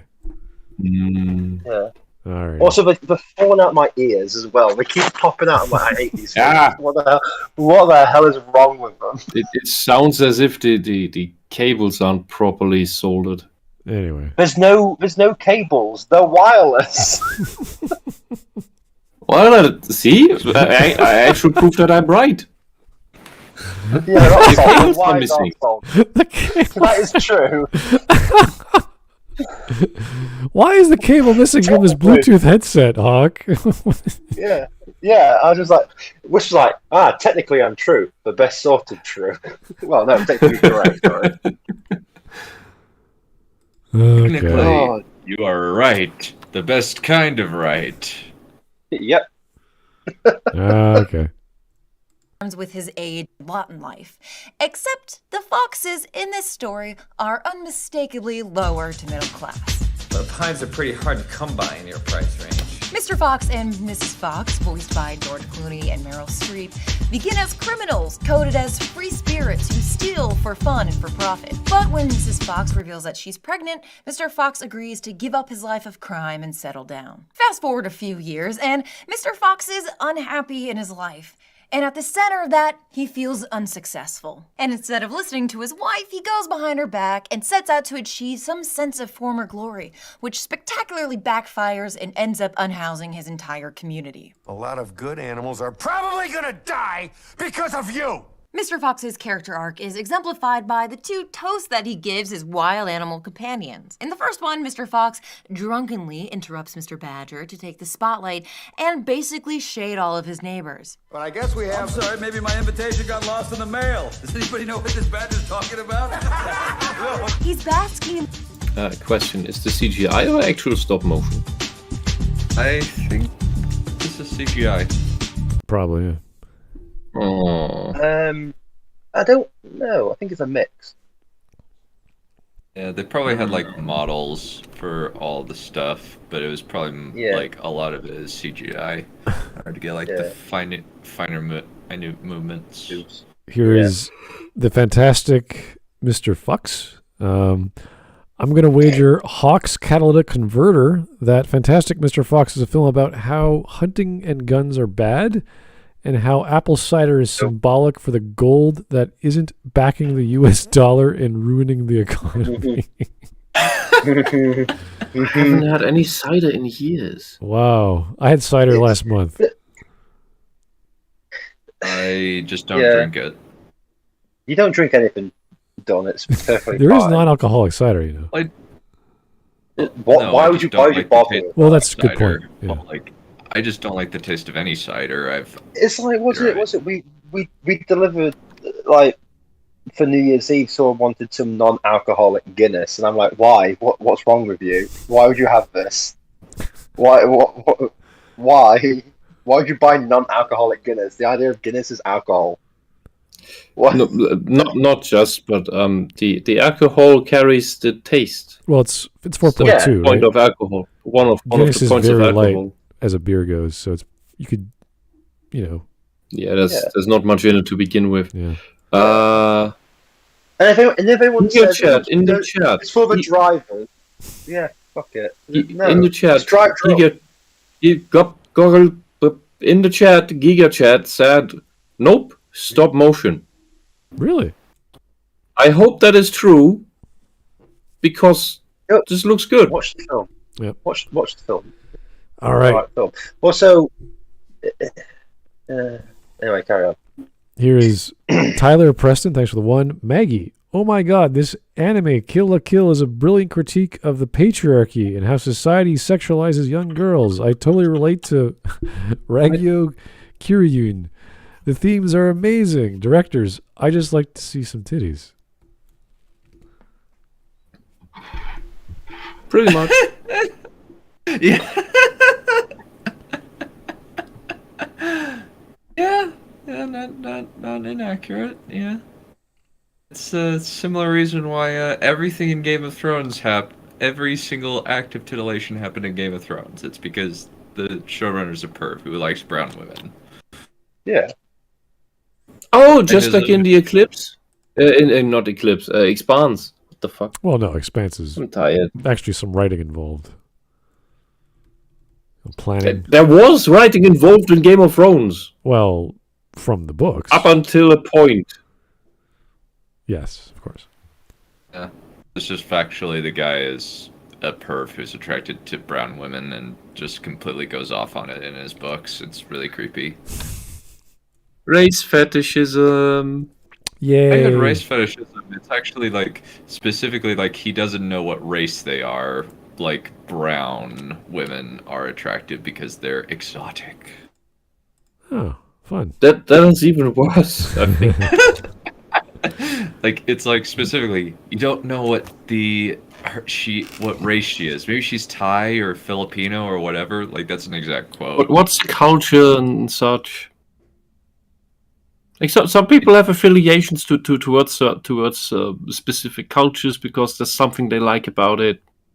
That's No, mostly in no, New it's York. just melanin. His sexual fetish is melanin. Which is weird because his wife is whiter than chalk. Well, and you know what he dreams about when he's fucking her. Jesus Christ! I usually make He's comments not- like that. Wisp, my tastes are integrating themselves into yours. I'm just laughing about the fact that we were on about Fantastic Mr. Fox, and now I don't understand what that line means. Don't worry about it, Wisp. No one does. All right, let's keep going. I want a Guinness. I have Guinness, but I'm tired. I'm tired and I have Guinness. What are you talking about? What the hell is I going don't have. I have Guinness, but I don't want to open one up because I'm already tired. Good point. Okay. Yeah, that sounds like a you problem, not an us problem. I'm gonna be honest with you there. I've got so many bottles of champagne. I can't tire. I'm too tired. I fail as an alcoholic. Oh. I keep forgetting to drink. This is horrible. Oh God, send it my way. I do not forget. Hey, this stuff doesn't get old. Beer does get old. Yeah, it does. It does. Yeah, it does. Yeah. It has a shelf life. Or maybe your weird shitty beer, but No. All beer. Oh yeah, It's superior German beer. Irish beer is superior. Dude, when my father sold the garden, he got I think he got bribed with it by the Stasi, and built a little house on it with a little cellar. And when he sold it, so we took all of the stuff out. He found some in the late 90s. He still found some old East German beer in there and said, "Well, that's still good." With a surprised face. So what you're saying, Wisp, is East German beer was that bad you couldn't tell it was off. Okay, excellent. That could be an interpretation. Yes, that's I what can't. I'm gonna go with. I was not able to assess it myself. Okay. I'm gonna go with Hawks. I'm gonna go with Hawks' theory there. You're American. I don't trust you on beer in the first place. Oh, come on. Whoa, come on, you can't. Shouldn't you trust can't a just Mormon do it on beer anyway because we know nothing about beer. Wait. There's all kinds of great American beers. Yeah, but he's Mormon. He doesn't know about it. Yeah, Americans know their beer. It's just that Mormons deliberately don't know their beer. Yeah. Okay. Yeah, but Mormons don't drink, do they? Drink. We drink the worst you'll get is a Mormon drinking a Monster. That's about as close to alcoholic as we get. All right. That is not alcohol. Yeah, No. Exactly. All right. There's more alcohol in your cough medicine to put you to sleep. It's actually quite a lot. Oh, question: Can you have mouthwash then? So that's got alcohol in it. We just can't have strong drinks. Okay, so not answering the question. Can you have mouthwash? So we can have mouthwash. We just can't have fermented rotten grapes in our bodies. Oh, that's or fermented. Well, you're not putting the grapes in your body, just the blood of the grapes. Well, no, that's wine. That's wine. What about fermented apples? Because that's cider. I don't know. I just don't like. What about banana beer? Can you have that? What? There's no such thing as banana beer. Are you talking about Bananenweizen? No, just what? There's no such thing as banana beer. Oh, okay. Of course there is. It's wheat beer with banana infusion, not fermented bananas. I'm just saying, there could be a hipster out there somewhere who could sell banana beer. No, there's no such thing. No, it's not. That's not how you make beer. What are you talking about? No, this Bananenweizen is an old classic. Okay. Yeah. Look. It's The Hefeweizen. It's a Weiss beer. It's not banana-based beer. No, it's not banana-based beer, but it is beer with banana. Yes, it's infusion. Why is there no banana beer? Answer that question. Why is there no banana beer? Because people are weird. People are very weird. Not making banana beer. It's weird.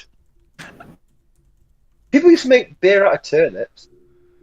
They make alcohol out of potatoes. You know, it is bananas. It is possible. It's called vodka. But you're gonna need like some kind of yeast product or some other kind of reactant in order for that to ferment. Oh no, Smud. That's so difficult getting yeast. Oh my god, no. Yeah, but not yeast. Can you imagine? That's like diamonds. That is. You can't get all of those. You can technically ferment any kind of sugar and use some sort of bacteria to convert those convert sugar into alcohol. Yeah, you can do that.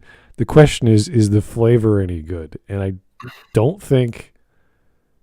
I mean, it would be kind of expensive to get a mash going of bananas because there's all kinds of other stuff happening in bananas as opposed to grapes or wheat or other things which are easily dissolvable. Hold on. Smud, you're trying to tell me that you don't think people would buy banana beer. I'm saying it's technically possible, but the amount of effort... possible. You wouldn't call it a beer, but it would be some drink if you base it entirely on banana. No, banana wheat beer is just as common as cherry wheat beer and Woodruff wheat beer. Well, okay.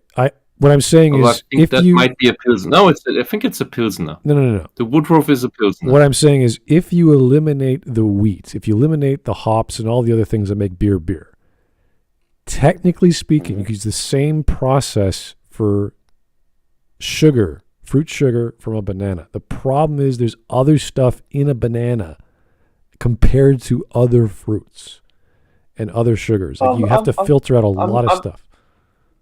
I'm not using the peel. It's fine. Don't worry about it. You can throw that away. That's okay. That's fine.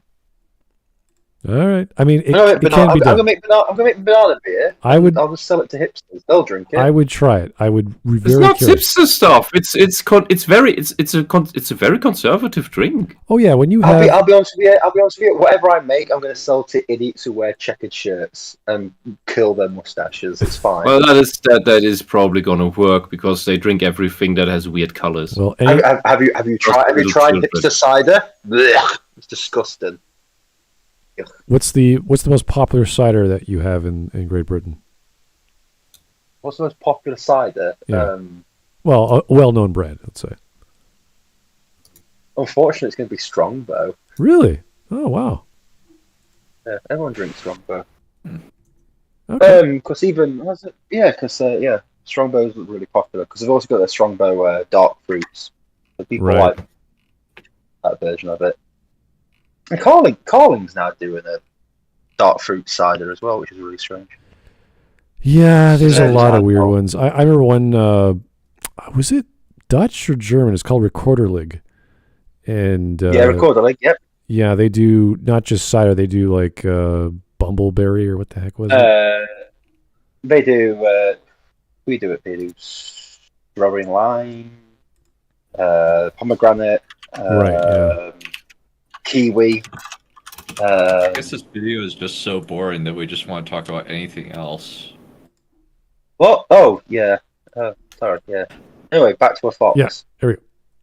In the glory You steal cider. that he's saved the town, but his speech is interrupted by an act of revenge from Bean, who floods their hideout with his special secret cider, smacked in the face with his own hubris, while displaying hubris. Later in the film, after Mr. Fox has come to the realization that his ego comes at the expense of having a genuine connection with his community, he redoes his toast. I don't like the toast I was giving.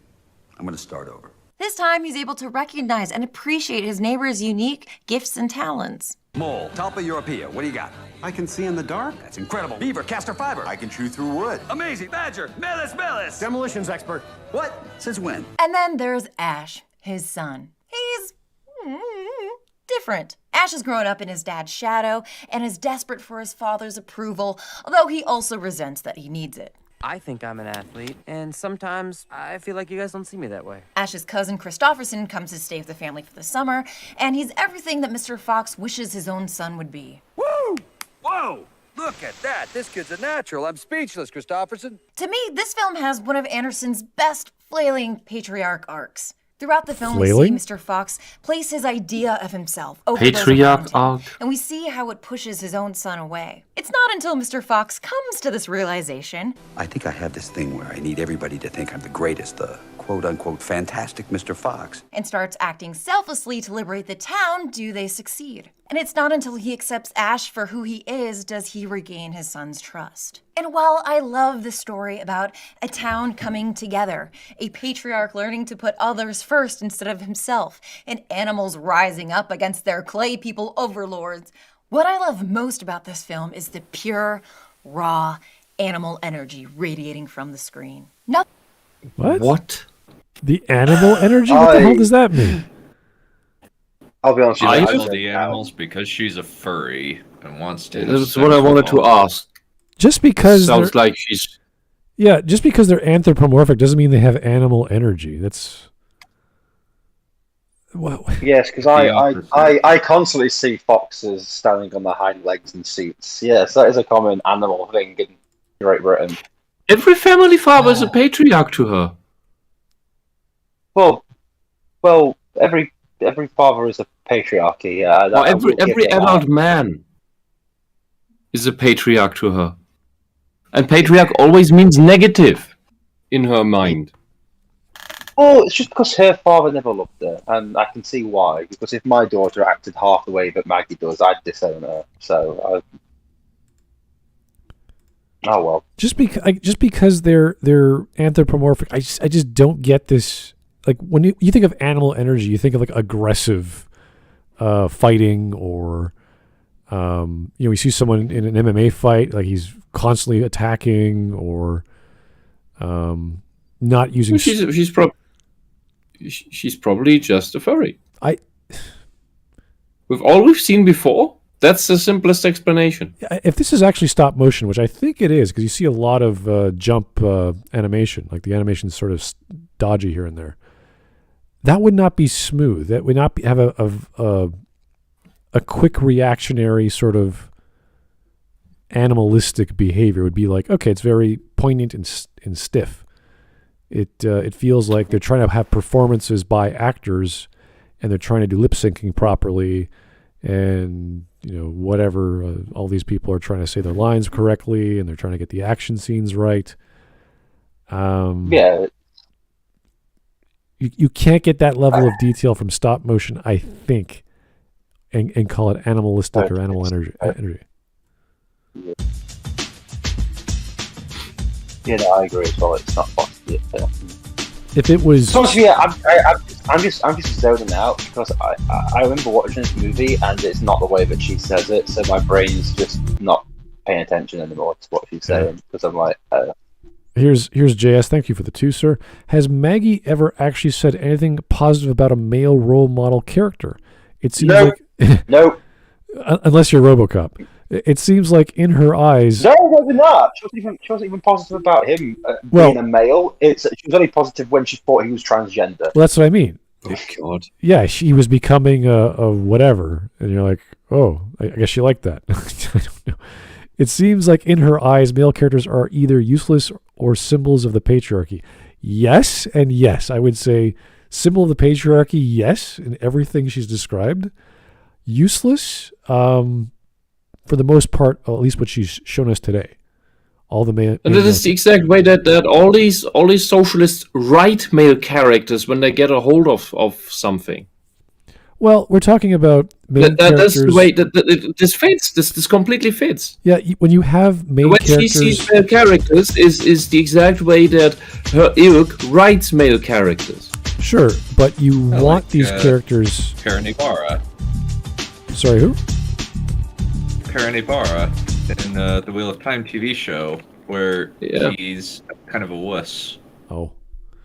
Well, wrote him into a wuss and a clumsy idiot who who killed his own pregnant wife. That in the first episode or second, that doesn't actually exist in the books. Well, what I think they invented a character to make him look horrible and incompetent and a coward. What I think is what the fuck. Anyway, what I think is happening in these stories is not what Maggie is seeing, but rather the author saying, let's have these father figures or male characters have a redemption element, a scene of revelation where they say, oh, I'm doing things badly. I should change my ways. And you see that with the Royal Tenenbaums, and you see that with the Fantastic Mr. Fox. They realize what they're doing is wrong. Because unlike Maggie and everybody else in the cancel culture side, Wes Anderson believes in redemption. And that's fine.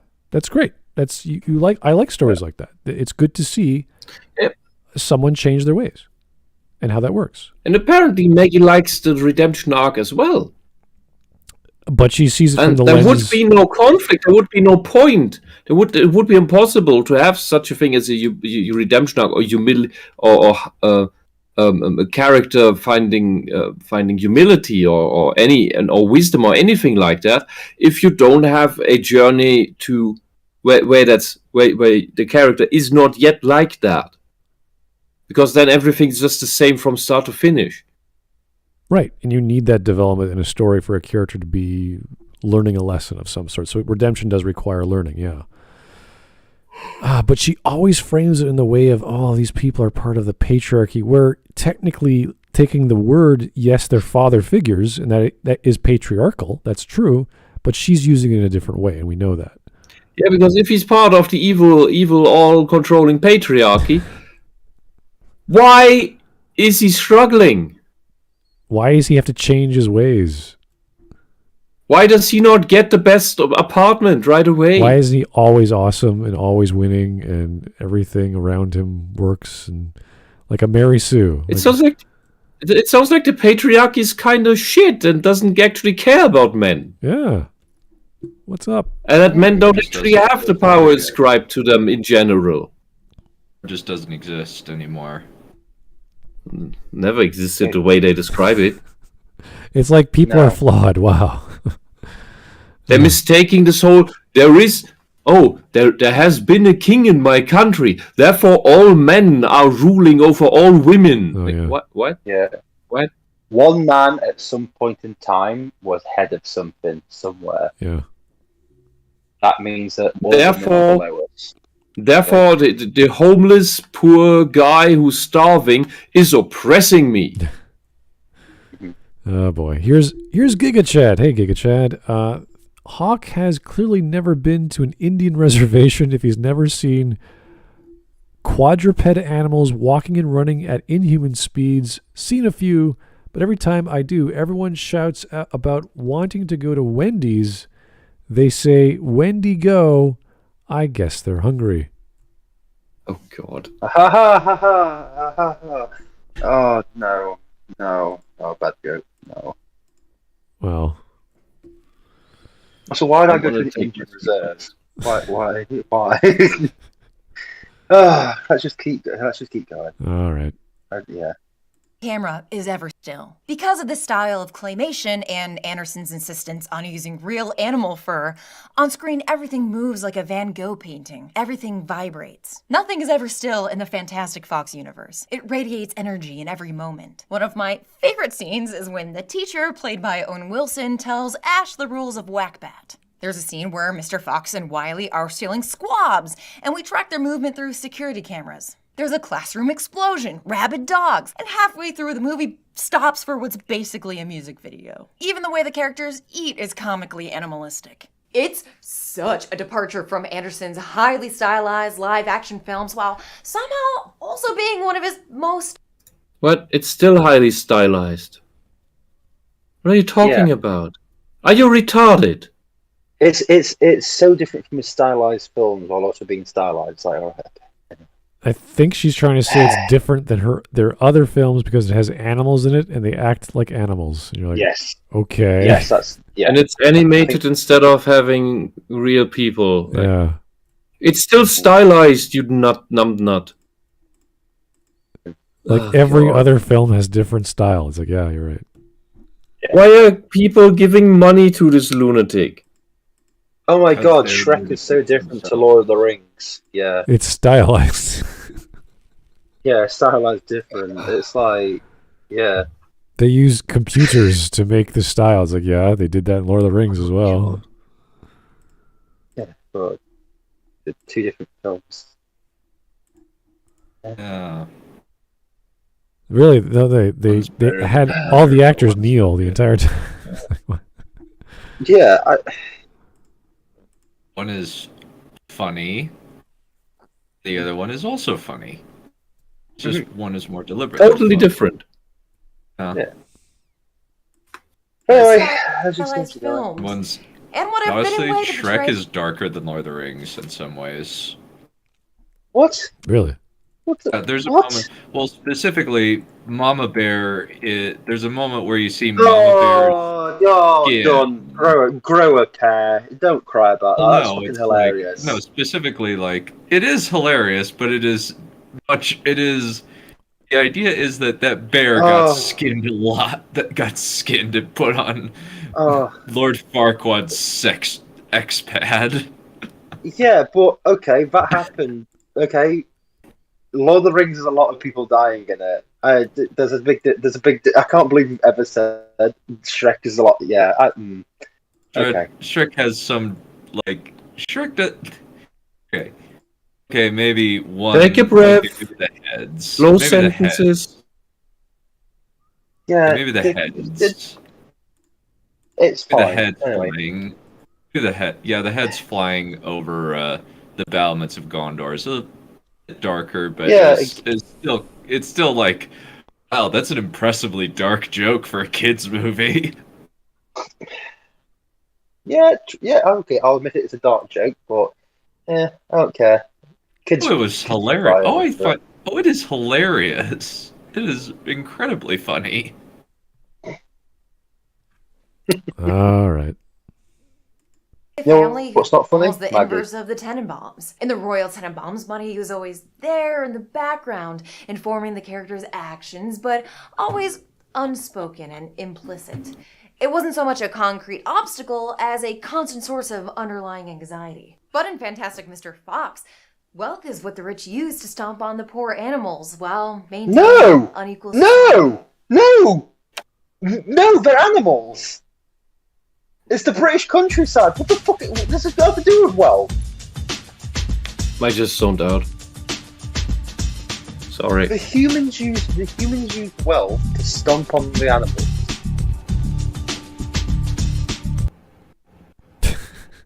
The animals don't use the same currencies. What? I can't believe you said that sentence. The humans are the top of the food chain, and that's the point of the. What movie did you watch? Yeah. This happens always at the end, near the end of these wonderful videos. It's clearly high. Obviously high. Her interpretation's a bit different, let's just say. Their wealth. Yeah, but that sentence, the humans use their wealth to stomp on the animals. No, it's also the fact that the humans have this technology.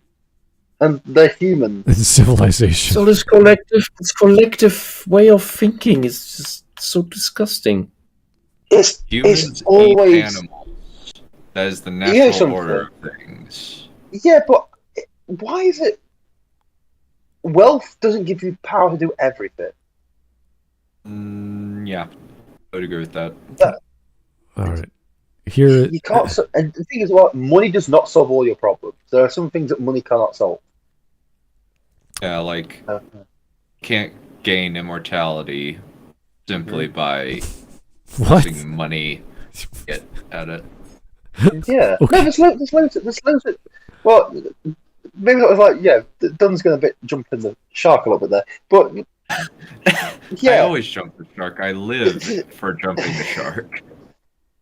But it's almost like Maggie. It's also like Maggie thinks that the only way to solve a problem is to throw money at stuff, and it's like, no. Here is talk about throwing money at stuff. Here's Hall of Cost Denial.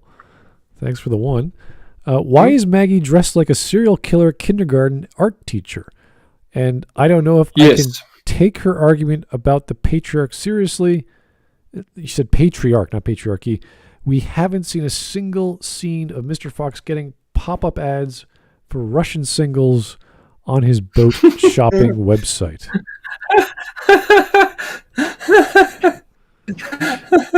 He's not like Kirk Cameron. Kirk Cameron's an actual rich patriarch. Oh. We got a pop-up one. Oh my god. On Windows 95. Here's Tyler Preston. Thank you for the one.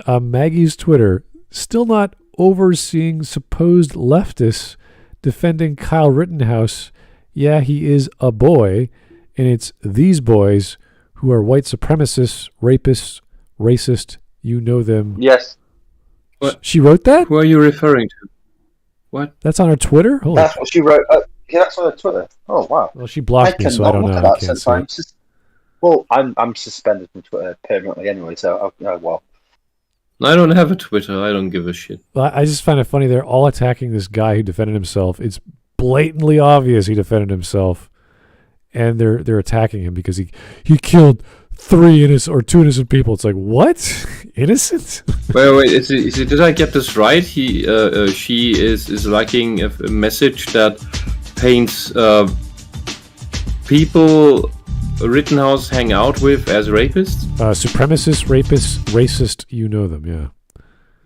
Wait, but the guys that got shot by Rittenhouse were racists and rapists. Child rapists on top of that. I know. And wife beaters. Yes. Yeah. So what are these accusations then? Is the problem that those are still alive and the one that Rittenhouse shot are dead? The argument... the response to that is, well, he didn't know they were rapists. It's like, what? They attacked Well, the scary thing is that apparently you can shoot into a random assortment of socialists running after you and you will only hit rapists, pedophiles, burglars, and wife beaters. Yeah. This is pretty amazing. Well, here's one more. Like it's technically not one innocent person, all psychopaths. Here's the second part of her tweet. This is also from Tyler Preston. They're in your family just like cops and anti-vaxxers, banality of evil, and all that. What's not clicking? What the actual fuck? Like cops and anti-vax. Is she just... you know what, I don't. Yeah, she's just using buzzwords at that point. Yeah. She doesn't know what the banality of evil is. For otherwise, she would not call out. She would not hold the opinions she does. The banality of evil. It's like, yes. Anyway, tell me about communism. It's a term most famously talked about by Hannah Arendt after analyzing the Nuremberg trials. Yeah. In her question of how could all of this shit of Nazi Germany even come to pass in the first place? Right, and that's the lessons of World War II, is that we are just like the Nazis. We could have been that. Our country could have been like that, and we could have just went along. Every country could have been. Yeah, that. Exactly. Hell, look, there was a school in England that got in trouble in the newspapers because they made unvaccinated kids wear yellow stars on their sleeves. Oh my god. See? And then it got brought up. The teachers went, "We don't get what the meaning is." What? Wow. It's like the Jews in concentration camps, and the teachers just looked like, I don't know. Anyway, the 2 teachers that thought of the idea, they were part of a communist group as well. So that no was, kidding. I'm not surprised because the connection is not Nazis who want to segregate and genocide Jews, but all socialists want to segregate and genocide Jews. The best one I've heard was getting people who don't have the vaccine to have tattoos on their wrists. Oh boy! No, you're kidding me. I heard that. No, someone said that should happen. Some random douche or someone with a position. Someone with a position. Okay. So Yeah, and they were also talking about how they should be sending people who don't have the vaccines to re-education camps. Gulag time. Oh. And so important. This is like the Nazis. The response was, well, no, because we won't have any like ovens and fires there. It's like, oh, gee, you're not getting the point. It's our genocide will be different, so we're not like the Nazis. We use different things to kill the people that we don't like. Well, re-education to buy their anti-science bullshit. Fuck off. Well, we've seen plenty of bad takes from government officials. Here's one of the best ones. On BBC Radio 2, there's a program with Jeremy Vine, and he was talking about how there's a lot of anger and division in the country with COVID. And he went, so we're going to talk about it. Should you punch people who don't wear masks in shops? And he said yes. What? And he says there's division, and it's like, yeah, Jeremy, you people who pretend to be good are wanting to punch people. Not always the people who turn into fascists. Already are in this in this story. He is already one. Oh yeah, one of the. Because he says everybody who's not in my club and on my side deserves to be destroyed. Yeah, there's been, because it's obviously you ring in to these programs, and I listen to it because I'm in the van a lot. It's always on. There's people saying that maybe Britain should become a fascist state to defeat COVID. What? Yeah, people say that seriously, and I'm just like, what the hell? You cannot defeat an endemic disease. Not especially not one like this. I mean, even just to let you know, even the Black Death has a case every few years. That case is then quickly quarantined, and we know how to deal with that. Very easy. We can heal that. You quarantine that, you heal that, done. But it keeps reoccurring because the pathogen is out there, and sometimes accidents happen. Something like COVID is so highly infectious, it is so everywhere, that you just get it. It's there to stay. Like the Spanish flu is here to stay since it came here. And it killed half of Europe in its first year, or first 2 years or something. But I don't know I don't remember the exact details. Like the Spanish flu had a few waves actually. But then what happens with these kinds of diseases? Because we've had tons of pandemics throughout the human history. And what happens with them over time is that lethality goes down, infectivity, infectiousness, whatever the English word is, goes up. Why? Because evolution. Because evolutionarily, it makes no sense to kill your host if you want to spread. If this organism is supposed or wants to keep on existing. So over time, over the generations of its mutations, of its new variants, it will be less lethal because then it doesn't kill the hosts and can keep on spreading and keep on existing, which is what our yearly flu is. The yearly flu that we have every winter is the Spanish flu. It's not killing millions anymore. It's a cough and a fever. Maybe some snot. And that is where they are now all admitting Omicron is at. Cough and a fever. You want to justify to me force vaccinating people with stuff that they admit the side effects to now, where we're at the point that Australia even allows you to file for damages for all these various things like myocarditis that they previously for years denied are even side effects, and only this is a conspiracy, this is all conspiracy theories. Fuck off. They're now admitting to all of it. You can even file for damages now. Isn't that amazing? While they admit that the variant currently the most infectious ever, justifies locking everything down, forbidding people to use public transport, and keeping them away from public life in general, locking down everything, destroying the economy, but still leaving the borders open so you can have tourist travel and shit, which totally doesn't spread disease, is like, how does it even fit together? I'm sorry. Where is the what's the term? Logic. Where's the balance? How are these justified measures?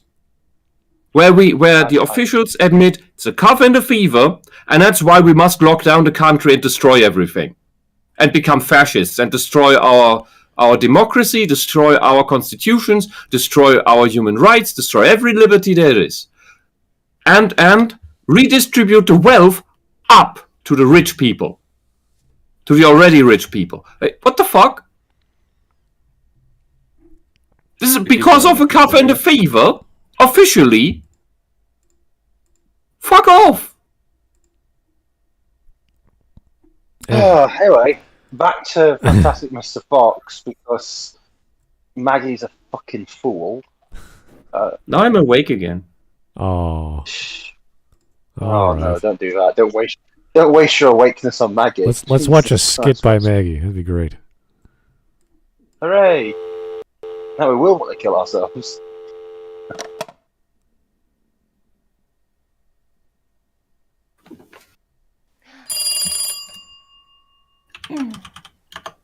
Hello? Hello? Hello? No, Mother. He called me on his own. What the fuck is going on here? Okay, I'm gonna skip ahead. Yeah, this is boring as fuck. God, it's going on. More money, okay.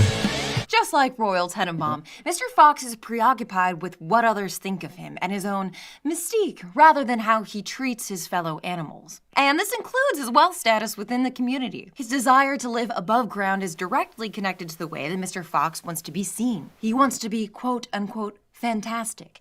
And to him, that does not include living in a hole in the ground. The evil human farmers catch wind of Mr. Fox and wage war on the animals, all because of Mr. Fox's obsession with his own self-image. Tails don't grow back. I'm going to be tailless for the rest of my life. The characters Bogus Buns and Beans are depicted as evil capitalists who will stop at nothing to taxidermy Mr. Fox or anyone who dares mess with their profits or ego. The animals are the underdogs, pun intended, who end up completely displaced because of Mr. Fox's ambition. Cough, cough, Animal Farm. The empty, hollow eyes and This is very different than Animal Farm. Animal Farm? Yeah. But it has animals. Hold on, I don't know about you, Maggie, but Animal Farm wasn't about capitalists. Animal Farm was about communists and why communism is terrible. Yes. How could you watch... Maggie must be the only person who watched Animal Farm and went, yeah, take that, you damn capitalists. If you want to interpret it that way, it's only showing that communists are just capitalist scammers. Well, that pretend to be for the people. Are we talking about Orwell's Animal Farm, or are we talking about? Yes, I think Orwell's Animal Farm. So where did who else is Animal Farm? We could be on about. Well, what's Kafka like? I don't know. Let me just rewind that. No, seriously, what Animal Farm? Image. Tails don't grow back. I'm going to be tailless for the rest of my life. The little piglet? The characters Bogus Buns and Beans are depicted as evil capitalists who will stop at nothing to taxidermy Mr. Fox or anyone who dares mess with their profits or ego. The animals are the underdogs, pun intended, who end up completely displaced because of Mr. Fox's ambition. Cough, cough, Animal Farm. The empty... Cough. She didn't say cough. Cough, cough, not cough. Yeah. Oh. Yeah, cough, cough, Animal Farm. Why did we get this? The animals don't get displaced in Animal Farm. They have the farm. Maggie didn't understand Animal Farm because she doesn't understand what socialist critique is. How can you not,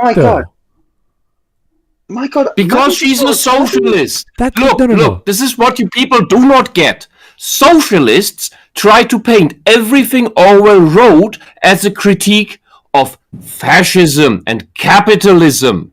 Well, technically, he did. They do not believe. They do not, and they do not want you to ever think that what Orwell wrote was a critique of socialism in general, of what socialists do.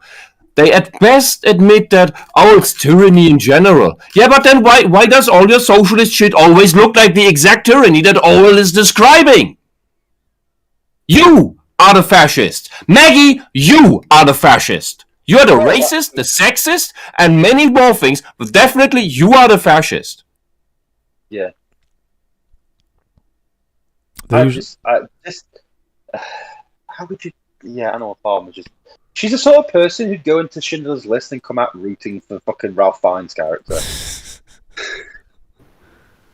I don't think she's that stupid. She's stupid, but she's not that stupid. Wow. She is stupid. Yeah.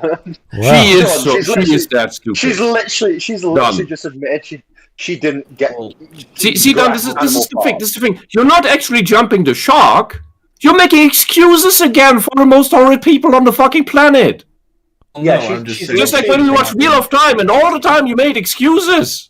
She's not literally gonna root for the Nazi. She's not that much of an idiot. No, I'm done. What the fuck? You didn't understand what I was saying. Oh no. No, I'm just saying. Let's calm down. She does not understand that she is a fascist. Relax. No, she doesn't, but she understands that he is, because it literally says that in the movie. Whisp. Calm. Just calm. All right. Whisp, are you still there? Yes. Okay. You okay? Anyway, yes, let's continue. I'm playing with my Rubik's Cube. Oh my god. Let's continue watching The Fantastic Animal Farm. All right. Let's keep going. The hollow eyes and general deathly appearance of the farmers is another satirical take on wealth. Instead of emptiness conveyed through... How is a still image of them a satirical I don't know. Just keep going. It's just dumb. Old rich white men. Yeah, stare at a camera in a portrait shot with holding guns. It's hilarious. It's a take on capitalism.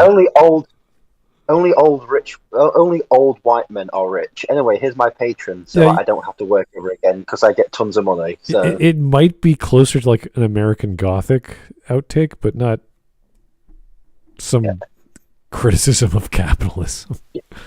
Guess what? They look like farmers from the 1970s in the UK, which is where Roald Dahl wrote the book. Crazy, isn't it? It's almost like it's a period piece. All right. Distancing techniques. It's created through the visual characterization of these three men who literally do nothing all day but stockpile the foods they produce in factory farms, sit around, and shut down fun.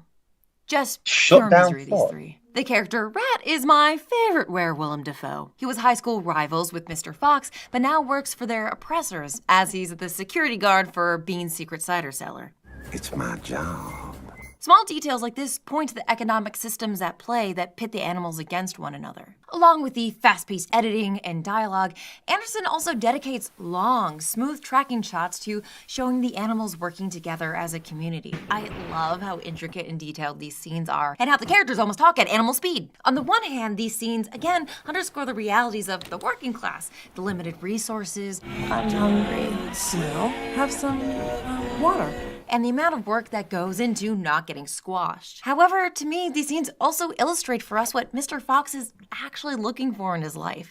To be a bigger part of his community. Not through the prestige of living in an above-ground house.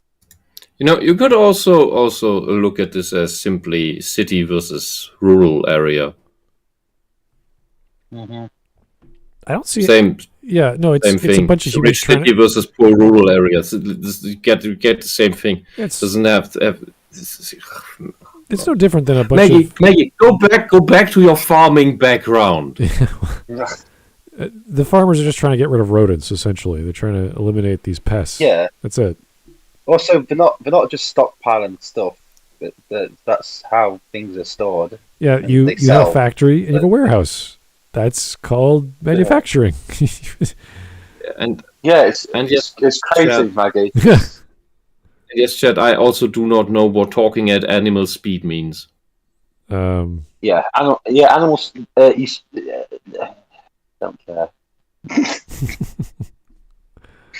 Anyway, I got so far. I guess it's the idea of hamster. Maybe it's the chipmunk speed or something. the beaker speed.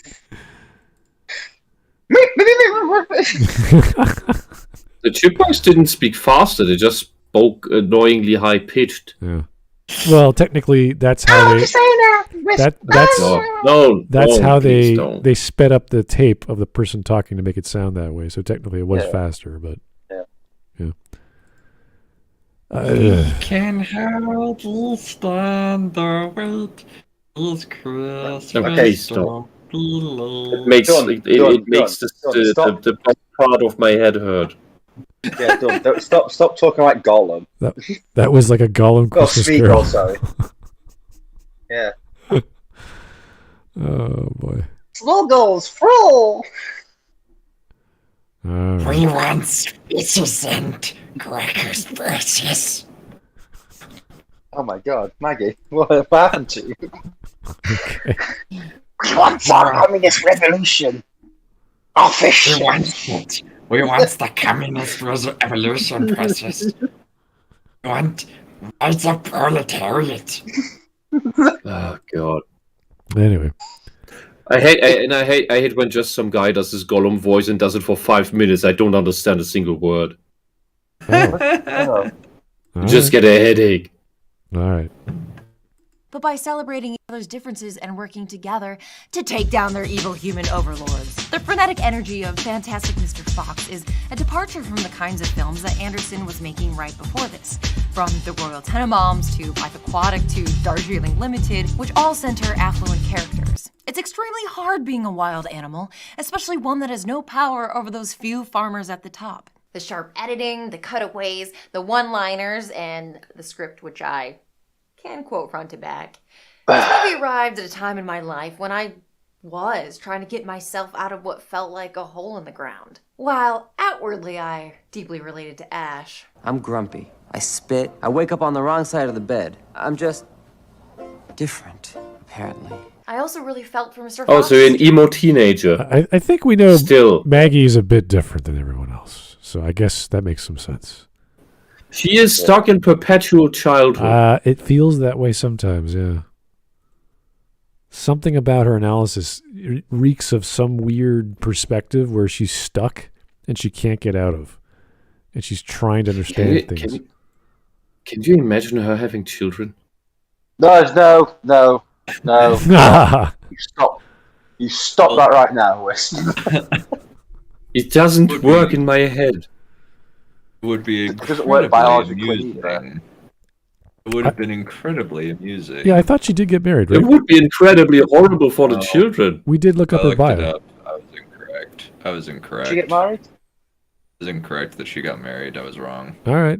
Oh, she didn't get married. Yeah, you looked up every other Maggie May fish on the planet, but her. Well, there's only one. Anyway, here's Giga Chat. Thanks for the one. I cannot joke anymore. Sorry, Maggie. Shut the fuck up about the working class. You have never been working class in your life. You grew up in a wealthy suburb, went to cushy Ivy League schools, and make bank off sexless simps you grift to. Oh. Sounds pretty accurate enough. Yeah. All right. I hope she doesn't do another joke with the phone, because that's 5 jokes so far, and I'm kind of tired of it. She probably still needs a wrap up, or there will be some after joke. I want to see her break the vase. That'd be really nice. Mm-hmm. Yeah, I've kept thinking about that from the very beginning. It's like placed in a way that you expect it to be smashed, or just toppled over, or something. Yeah, something like that. No, I think it's placed smashable. Yeah, I think she's going to tear down the draperies and whatever, and throw her hat in the ground. Oh, we should just, to be honest with you, I'd be more happy if she just shot herself in the head, but, you know, some of us... Will never happen. She's gonna smash it. I thought from the beginning, because the way everything is placed, that she will smash the phone handle into the vase. Okay. Anyway. I had been waiting to leave my slow town ever since I was 12, watching Bottle Rocket in my basement. By the time that I'd watched Fantastic Mr. Fox, I'd realized that what I was striving for was just a facade, a comedy of errors. And what I really needed, I already had. People that loved me for who I was. Never An did. athlete.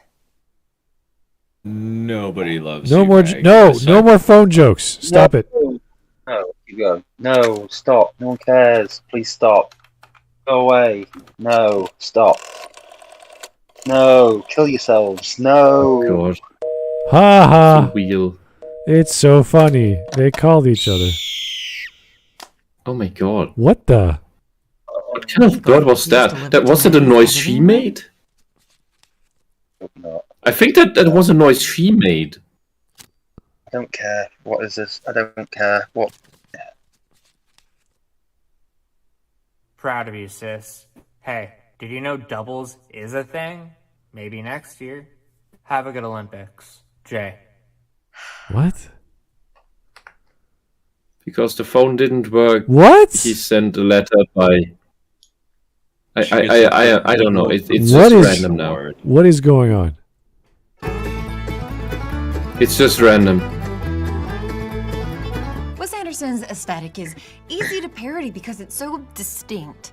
But less often do I see discussed why Anderson makes these choices. Is your whole and family more crazy? importantly, when and why he breaks them. yes. And even less so, how much of a Next departure question. Fantastic Mr. Fox was from what he had done previously. And his films were never the same again. Instead of children trying to act like adults, Moonrise Kingdom, The Grand Budapest, and Isle of Dogs all feature children desperately trying to protect their childhoods from the corruption of adult cynicism. I think that shift in perspective opened the doors for some of Anderson's most earnest and sincere work. And though the filmmaking has a stage-like quality, I can say that the Royal Tenenbaums and Fantastic Mr. Fox resonated with me on a very deep and personal level. Wes Anderson is not one who shies away from showing that his films are stories, often couching his films in devices like a narrator, stage curtains, or, in this case, a book. But I think that's because Anderson knows that stories, even if they are just stories, have the power to portray deep emotional truths. That being said, when discussing Wes What a Anderson, it's always relevant discovery. to point out the stark,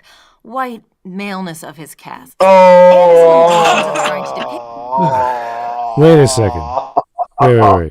The stark whiteness. Oh my god. The White maleness. maleness. The white maleness of her cast. The white maleness of his cast that contains a ton of female characters. Yeah, I just. This is just dumb. Back up, I want to hear that again. Yeah. He is that dumb. Okay, here we go. Stage curtains, or in this case, a book. But I think that's because Anderson knows that stories, even if they are just stories, have the power to portray deep emotional truths. That being said, when discussing Wes Anderson, it's always relevant to point out the stark, white maleness of his casts, and his limitations of trying to depict stories outside of that bubble. Danny Glover's character, Henry Sherman, who's probably my favorite Tenenbaum character next to Margot, is underutilized given the fact that he's a literal symbol of freedom from Royal, not to mention the moral backbone of the film. As fun as these What is the moral backbone of the film? Because it includes a male character who's black. What a shock that her favorite. Was he character white, you would female complain and that he is like- patriarchal and enforcing his moral views on everyone. Is she You just trying only to say like that him, Maggie. You only like him because he black. Yeah, or she's trying to say that since he's black, he can't be like a patriarch because black people don't do fathers. Oh yeah, for sure. There's no patriarchy in black culture or Africa or Yeah. No, never Yeah. happened ever. Well, if the father's never there, Exactly. can't have a patriarch. Maggie, that is a racial stereotype and pretty base for saying it, but you know. Anyway, on about how even though they only make up 15% She's of too the cringe population, to be based. I know I'm being highly sarcastic here. Dunn, I'm the autist. You are supposed to understand sarcasm. I'm just an asshole. Hooray! I too am an asshole. Okay. Oh my god! It's just. Oh my god! I'm surrounded by assholes. Not even attractive assholes. Well, speak for yourself. Yes, Lord Helmet. Yes, Whisp got the reference of something. Hooray! I just had to remember what he's called in English. Well, the greatest thing that Canada's ever given the world is SCTV. So, and basketball, but that's arguable. It's got an asshole. What? Who gave him this position? It's of course a major asshole. I'm surrounded by assholes. How many assholes have we got on this shit? Yo! Oh my god, I knew it. I'm surrounded by assholes. All right. Oh. We have 3 minutes left. Anyway, if you too would like to hear what was the quote all of Spaceballs? Hawk? What was the his first officer? What was his name in English?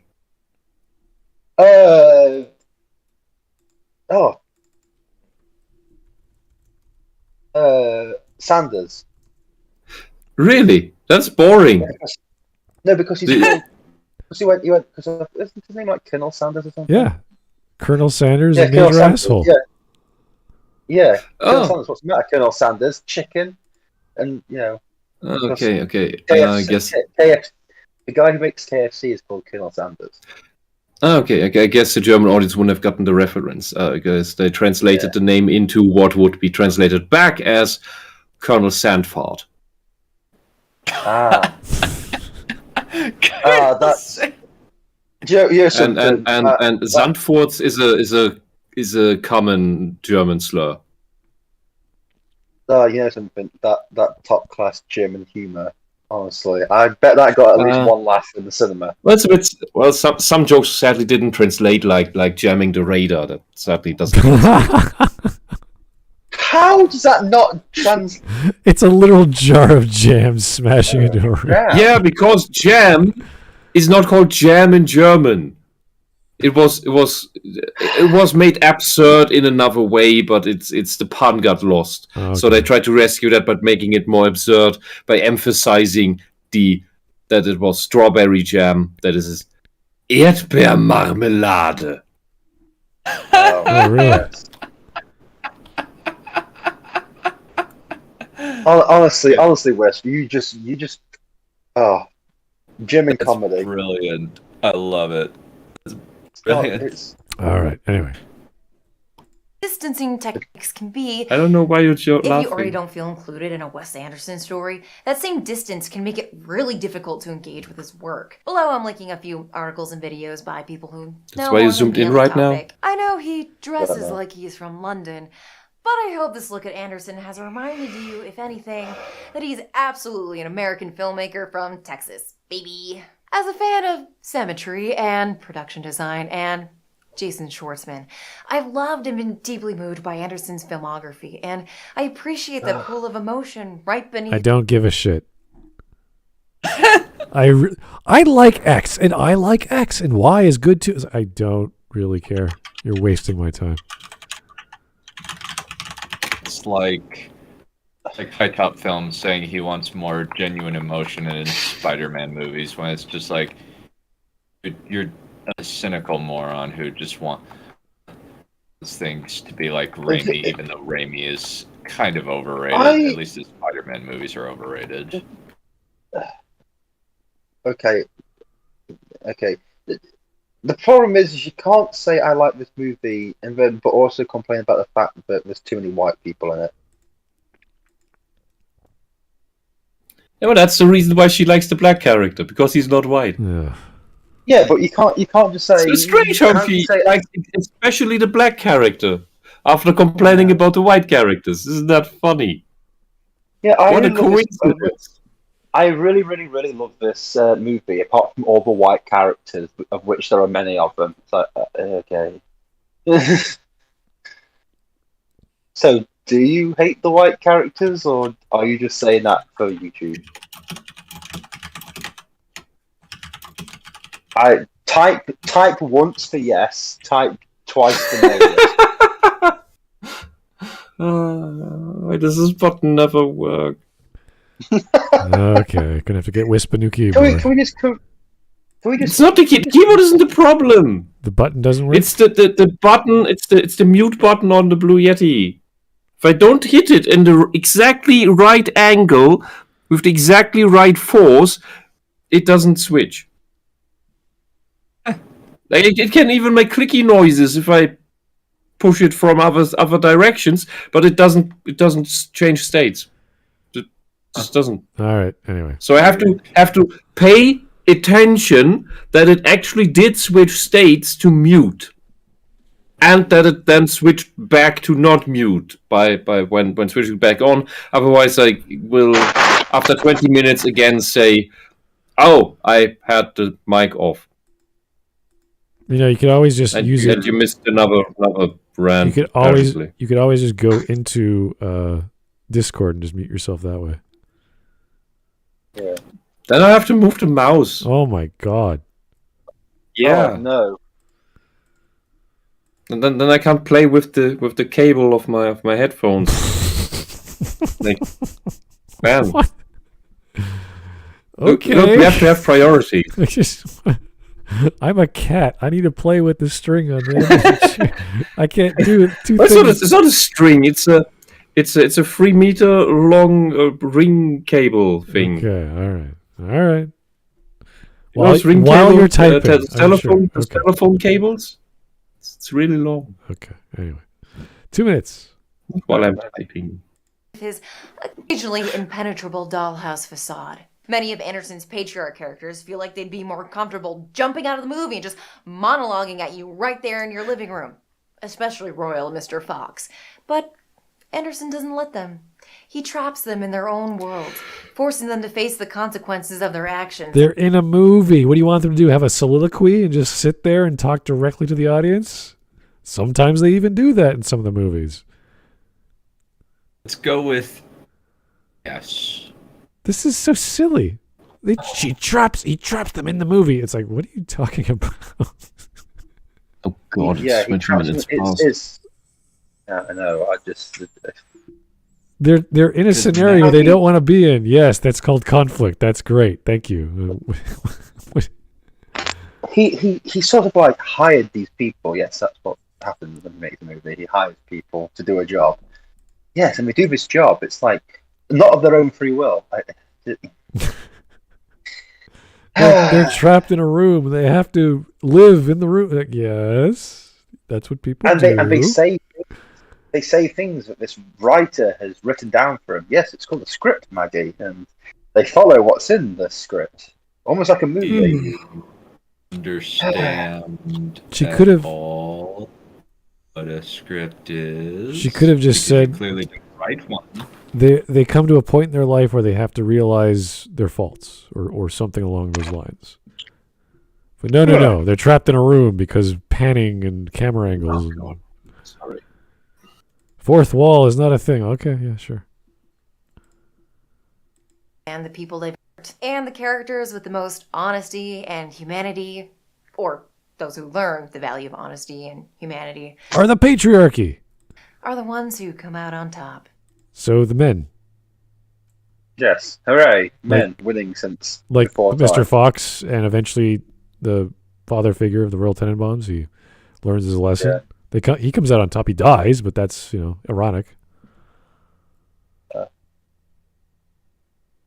The other male characters have their own lessons to learn as well.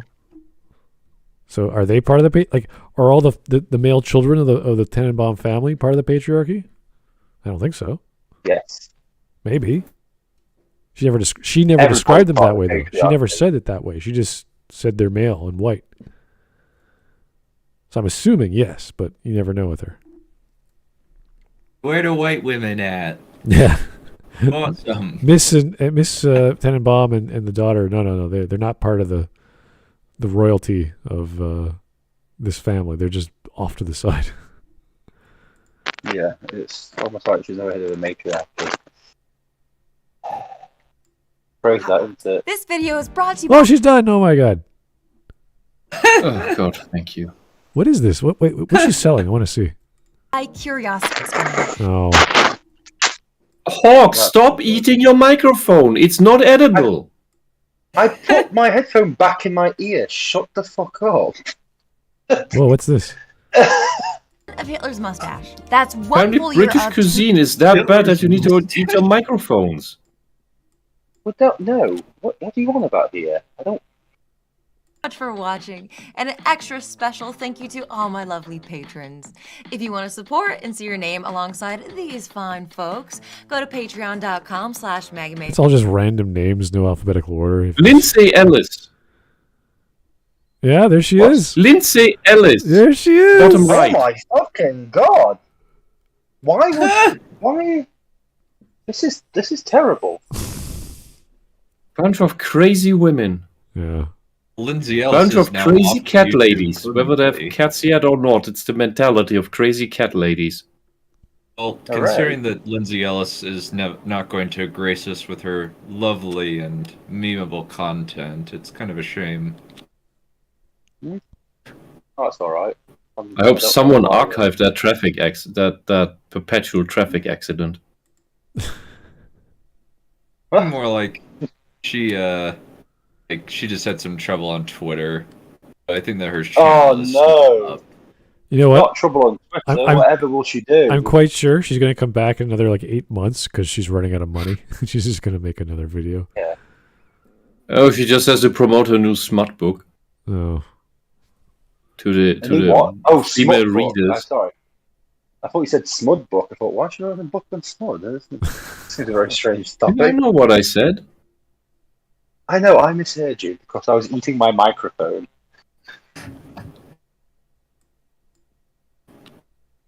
Trying to get a good scene here. What are you doing? I'm just What are trying to you get a looking good for? scene of. There she is. Okay, good.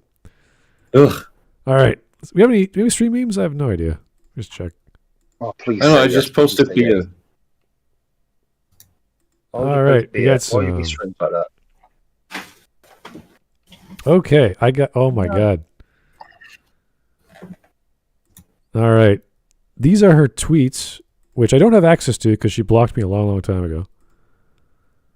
Don't know why though. This is from November of last year. Still not overseeing supposed leftist defending Kyle Rittenhouse. Yeah, he is a boy, and it's these boys who are white supremacists, rapists, racist. You know them.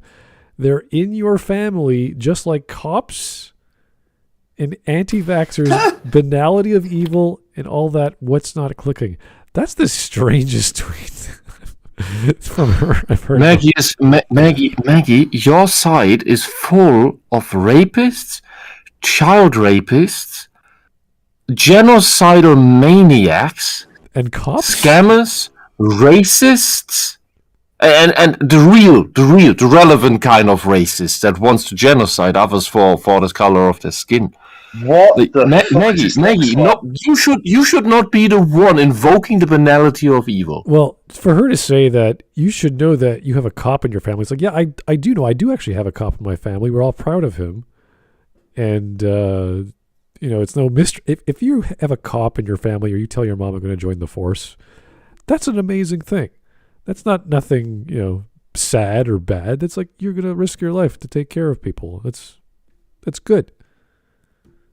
And we could look at America right now, all the states that wanted to rescind funding the police, the level of crime that has shot up through the roof.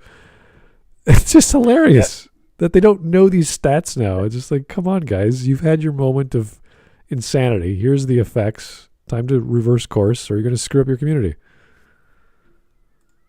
But no. Oh, there's more. Here we go. Yeah, these next ones are just like, what? Oh my god! Oh my god! We have Maggie May, and then right after we have Mr. Leon Thomas himself, Renegade Cut. Amazing. Renegade Cut. This is one incestuous clusterfuck. This fucking Holy ideology. hell! Only brain dead crazies. Okay, here's the whole. Read it out. Let me read it. Here we go. What's it called when predominantly white men feel empathy for a murderer who looks like them while systematically withholding empathy for black and brown leftists? Gee, I wonder why. and leftist spaces. What the hell's a leftist space? Who disagree with them? North Korea? I'll go. I'll go with what is white supremacy 101, Alex Trebek? That is not even a sentence. What the fuck? So wait, so me saying that Kyle Rittenhouse defended himself when he defended himself is me not having empathy for black and brown leftists and leftists. Systematically withholding empathy. Oh, so the system's telling me to withhold empathy from black and brown people who weren't involved in the whole thing anyway. Maggie, why are you showing empathy for all the leftist genociders who ran countries, and people like brown leftists like Che Guevara who has 30,000 gay dead people on his sleeve? All right, Maggie, Wisp, could it be that you're projecting? Wisp, you're missing the point. She's literally jumped in on November the 16th after all the information has pretty much come out, and still thinks that black and brown people were involved in the Kyle Rittenhouse shooting. That's how out of touch she is. All right, here's more. In fact, it's so common. This is all in caps. YOU with an R, no E. You're doing it right now out loud in public, and you feel comfortable doing so because you know full well you are not the main target of their violence. Meanwhile, it's the people who are his target that actually experience his racism and sexism in real life. Wait. So wait, hold on.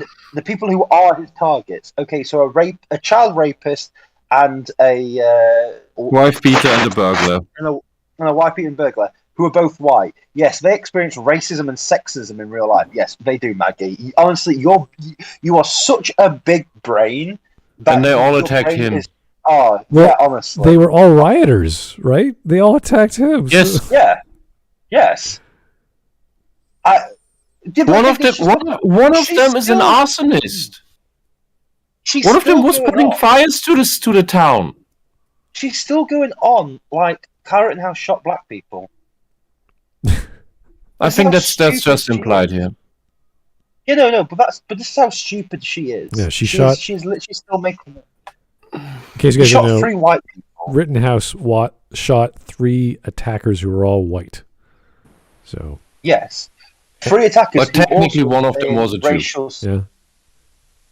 Oh no, because Jews are black. Was Rittenhouse partially white? I know he was part Mexican. I think he's Hispanic. Hispanic, yeah. Okay. Yeah. All right, more. So it's just like the leader of the Proud Boys. Here's part 3. Making fun of Rittenhouse, in quotes, does not make more Rittenhouses. That's true. Watching him walk with no consequences in a biased and racist judicial system with the well wishes of white people on the right and left is how we make more Rittenhouses. What? What, you mean more victims of pedophiles, wife beaters and burglars and arsonists? Because that's what Rittenhouse is. Oh my god! Because he's a target of psychopathic criminals who happen to be communists. Yeah, and if you it's almost like your stupid ideology is full of psychopaths and insane people, Maggie. And well, you're a different kind of insanity, but you fit the bill.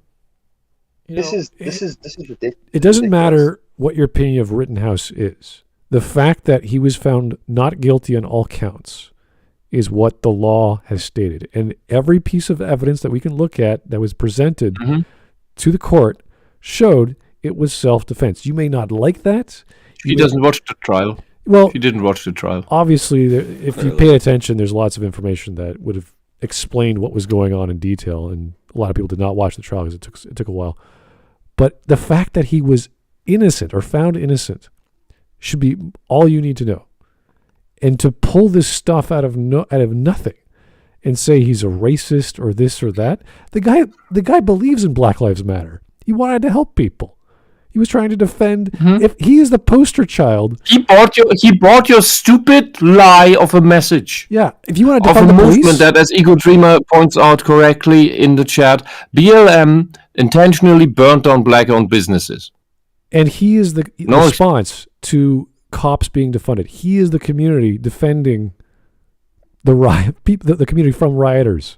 This is what would happen naturally, and it did, when you defund the police. And the police were ordered not to get involved. It was too dangerous for them. This kid goes out there. I don't know why he went out there. In the morning, he was cleaning up graffiti with his sister and his friend in the morning. And in the afternoon, he was walking around and patrolling and helping out, asking people if they needed help. They were asking if they needed water. He was trying to help people. Not saying he was, a saint doing so. Obviously, he was carrying a loaded weapon to protect himself, but that's what saints aren't allowed to do that. You are allowed. Open carry is allowed to in that city. So does that make you not a saint? It makes you a little crazy, but yeah, if you want to go out and do that, you're free to do so. Wait. How does it make you a little crazy? Well, walking around. You're running around. You're walking around a war zone, trying to keep the war zone less of a war zone. That's crazy to me. If this was medieval times, would you say it's crazy? You must be a crazy person to carry a sword. There's also the element of Bryce said, "Do you have any swords? You'll probably need them." What? It's dangerous to go alone. Oh. He asked, "Do you have any swords?" And they said, and as the sub said, "We have 2," and he said, "That is enough." Oh, really? Interesting.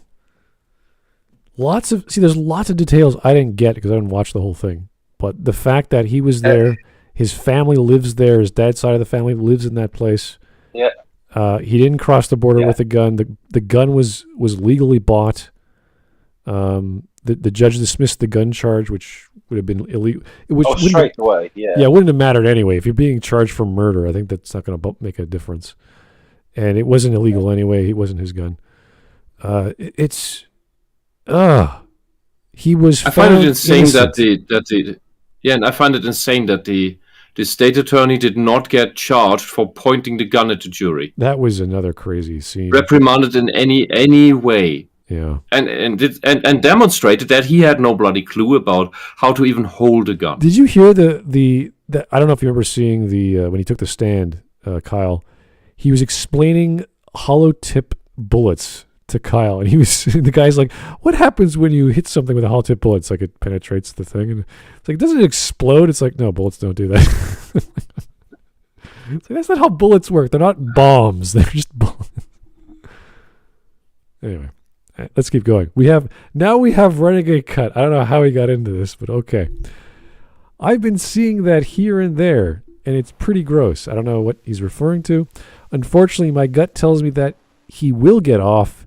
In addition to that being unjust in isolation, it's going to embolden more people to do the same thing with the knowledge that there are few, if any, consequences. What, defend yourself against communist pedophiles attacking you and trying to kill you? If you see a guy... That's a renegade card. I hope people will defend themselves against being attacked by communist pedophiles who try to kill them. I hope they do. If anyone's carrying a rifle, big idea. Don't try to take the rifle away from them. Just a good idea in general. Just don't approach this fellow. It's kind of like you see you don't know a martial artist is a martial artist by looking at them. So they actually start hitting people. It's like, holy shit, this guy's dangerous. Well, this guy... Yeah, and you complain, you're the people who complain about patriarchy and misogyny. What would you call a wife beater? Well... Yeah, don't go... They deflect and say, well, no one knew that he was a wife beater at the time. It's like, yeah, but he's dead now. Doesn't matter. Those are the people on your side. How come that everyone who got shot by Rittenhouse was a bloody criminal and a repeat offender on top? Like the pedophile? He wasn't just a pedophile. He was a repeat offender. He was arrested on 5 charges, as far as I recall, and it's only 5 because he made a plea deal. For otherwise, it would have been, I think, 13 or something. 11. 11? Bad enough, but what? How? 11? 11 premeditated child sexual assaults. How? How did that guy get out again? Yeah, that's kind of messed up. While not even being so old, he needs a cane. All right, here is the next meme. We're going to move on from Kyle. That's the problem with the fucking justice system. And pedophiles don't get proper penalties. So I don't know what. Hey, if you don't vote for Biden, you ain't a pedo. So you ain't black. That's how it goes. There's a bomb in Centennial Park. You have 30 minutes. Is this a movie reference? I hope so. It's an actual real life thing that happened at the. I think so. There was an Olympic event, and there was a bomb there. Oh. That went off. All right. Maybe. I think. Okay. That's what I was referencing. I saw a dramatization series of that on Netflix. Interesting. Okay. Next up, you're What's Wrong with America, Simpson. All right. Oh no. What's wrong?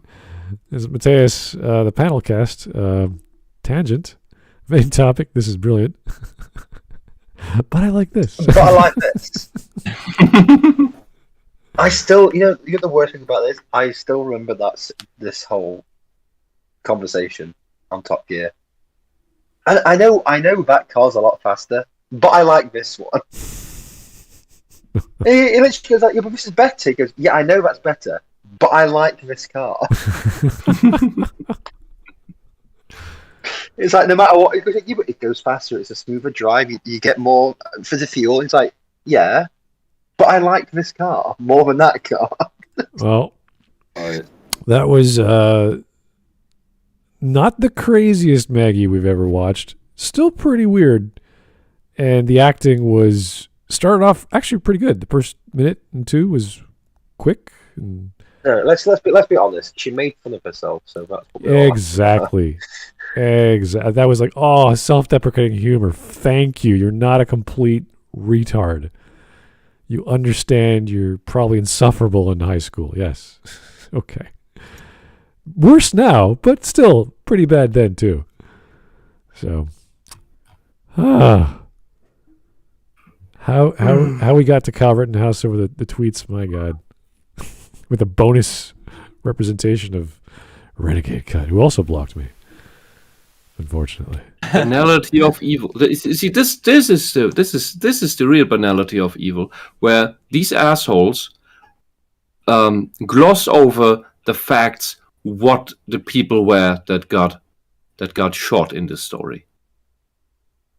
That they were the aggressors, and what their criminal past is, and what their mental state were. And this is what we care about when we hear verdicts like this. We don't care what kind of person Kyle was. The fact that he was innocent and defending himself and did all these crazy things, and I don't know if it was a good impact on the community, but the fact that he didn't have to go to the stand. He wanted to go on the stand. Every defense attorney will say you should never go on the stand and defend yourself. Yeah. But he decided to. And they were making fun of him, his crocodile tears and this and that. It's like, no, that's a man. The crocodile's tears. This is also the thing. These fucking socialists, these fucking communists, they always go on about PTSD, this PTSD that. Here, I have a trigger warning, like Maggie with her bullshit here in this video. If you know actual PTSD, you could see that start. That's what that was. It's not easy to talk about. How he suddenly tensed up. His couldn't speak, couldn't breathe. That's why he couldn't speak. Everything on hypertension. And that is the face. When you have a PTSD breakdown to cry, that's the face you make. It is embarrassing. It is undignified, and everybody can see it. It's horrible. That's why in PTSD you squint the eyes closed. That's why it's a hard reflex. You can't help it. That wasn't crocodile tears. I know, but they take everything in the negative because they don't like him, because he represents... They interpret everything the way they want. Yeah, they see a guy holding They're not honest people. They are the fucking people who will bring us to ruin again. And not just, and with us, I mean the entirety of the Western civilization. Not just one country this time. It will be the entire fucking Western civilization. I'm a bit from confused. the US over Europe all the way to Australia. I'm a bit confused actually, because he seems to be the kind of guy they would like. You know, he's not scared to go out there. He's not scared to defend society or the community without cops. Well, why would I like that? He's on the wrong side. No. He's defending the society they care about, which is theirs, even though if they want to attack it, which is weird.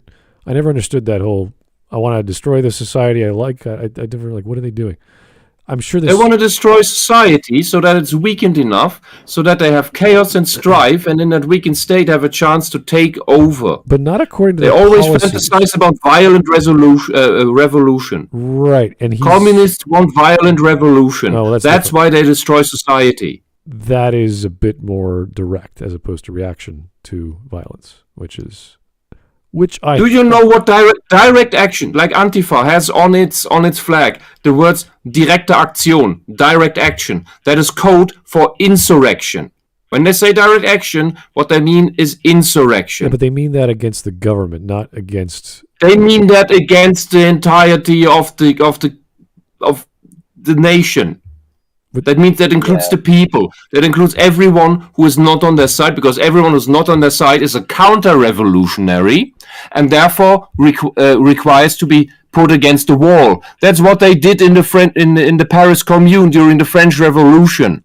They've been doing the same fucking spiel for centuries. The story's getting old. We're having reruns, and nobody knows it because nobody wants to watch this fucking show. That's why we have to go through it again and again and again. All right. Anyway, I think it's. I think that's it. I think it's time That's to go. good ending. Yeah. Yeah. Well, that was our Friday. Maggie May was supposedly our Friday because Christmas and all kinds of other fun stuff happened. Well, the 31st, that was New Year's Eve actually. So. Yeah. Glad we got it done, though. It's been a while. Thank you for everyone involved. It's always nice to see you and hear you and see what's happening in your lives. And thanks for chatting with us and giving us suggestions and all those crazy, weird donations I have to read out. It's always fun. So keep the suggestions coming, folks. Not sure when our next video is going to be coming out. Or podcast, rather. Everyone's busy this week. I know I'm busy. In January, it's always busy. I'm not. New Year. I'm not. You're not busy? Really? Nope. Oh, okay. Well, nope. We will see what we can do with you if you're available. But you're probably writing up a storm, as always. So. Oh, either that or playing Dark Souls. Ooh, nice. Hardcore. Okay. Well, guys, welcome to 2022. Thank you so much for tuning in again. We'll talk to you soon. Keep the suggestions coming and have a great night. Bye-bye.